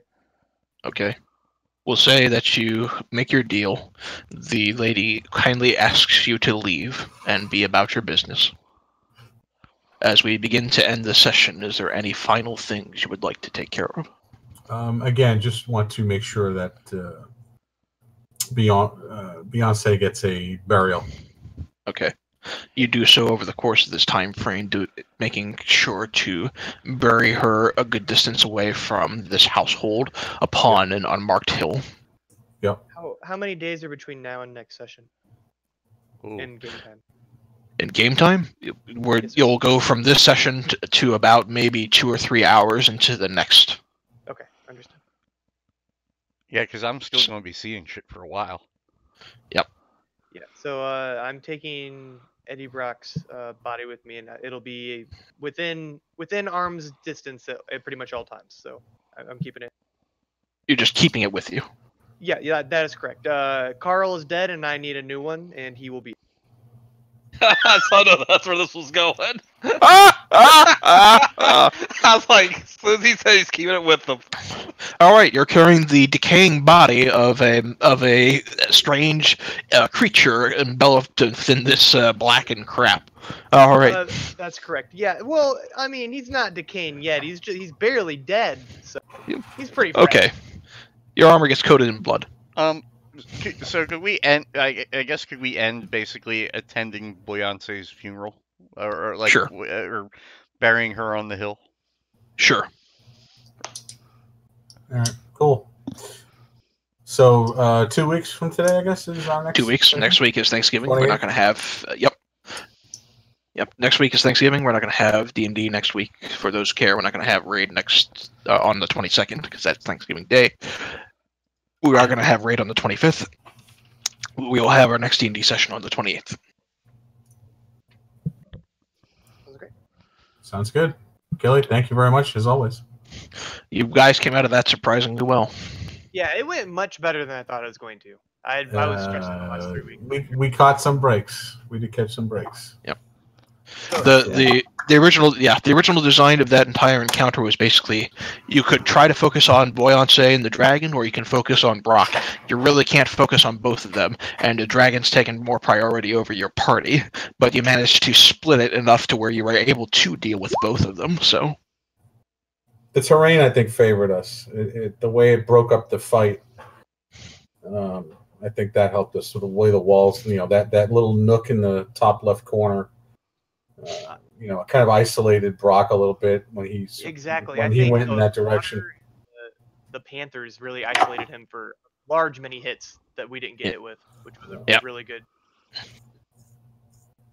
Also, I don't know if it matters, but as far as death saves in the player handbook, as soon as you get any sort of hit points back, it resets the count of them. But if you want to play differently, that's fine. I just wasn't sure. Yeah, So what we're doing is that's true, but what we're doing is a house rule just simply because I don't want those death saves in the middle of combat to really mean something.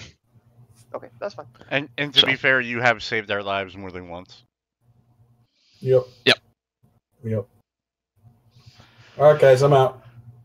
Alrighty. All right. Thank you all.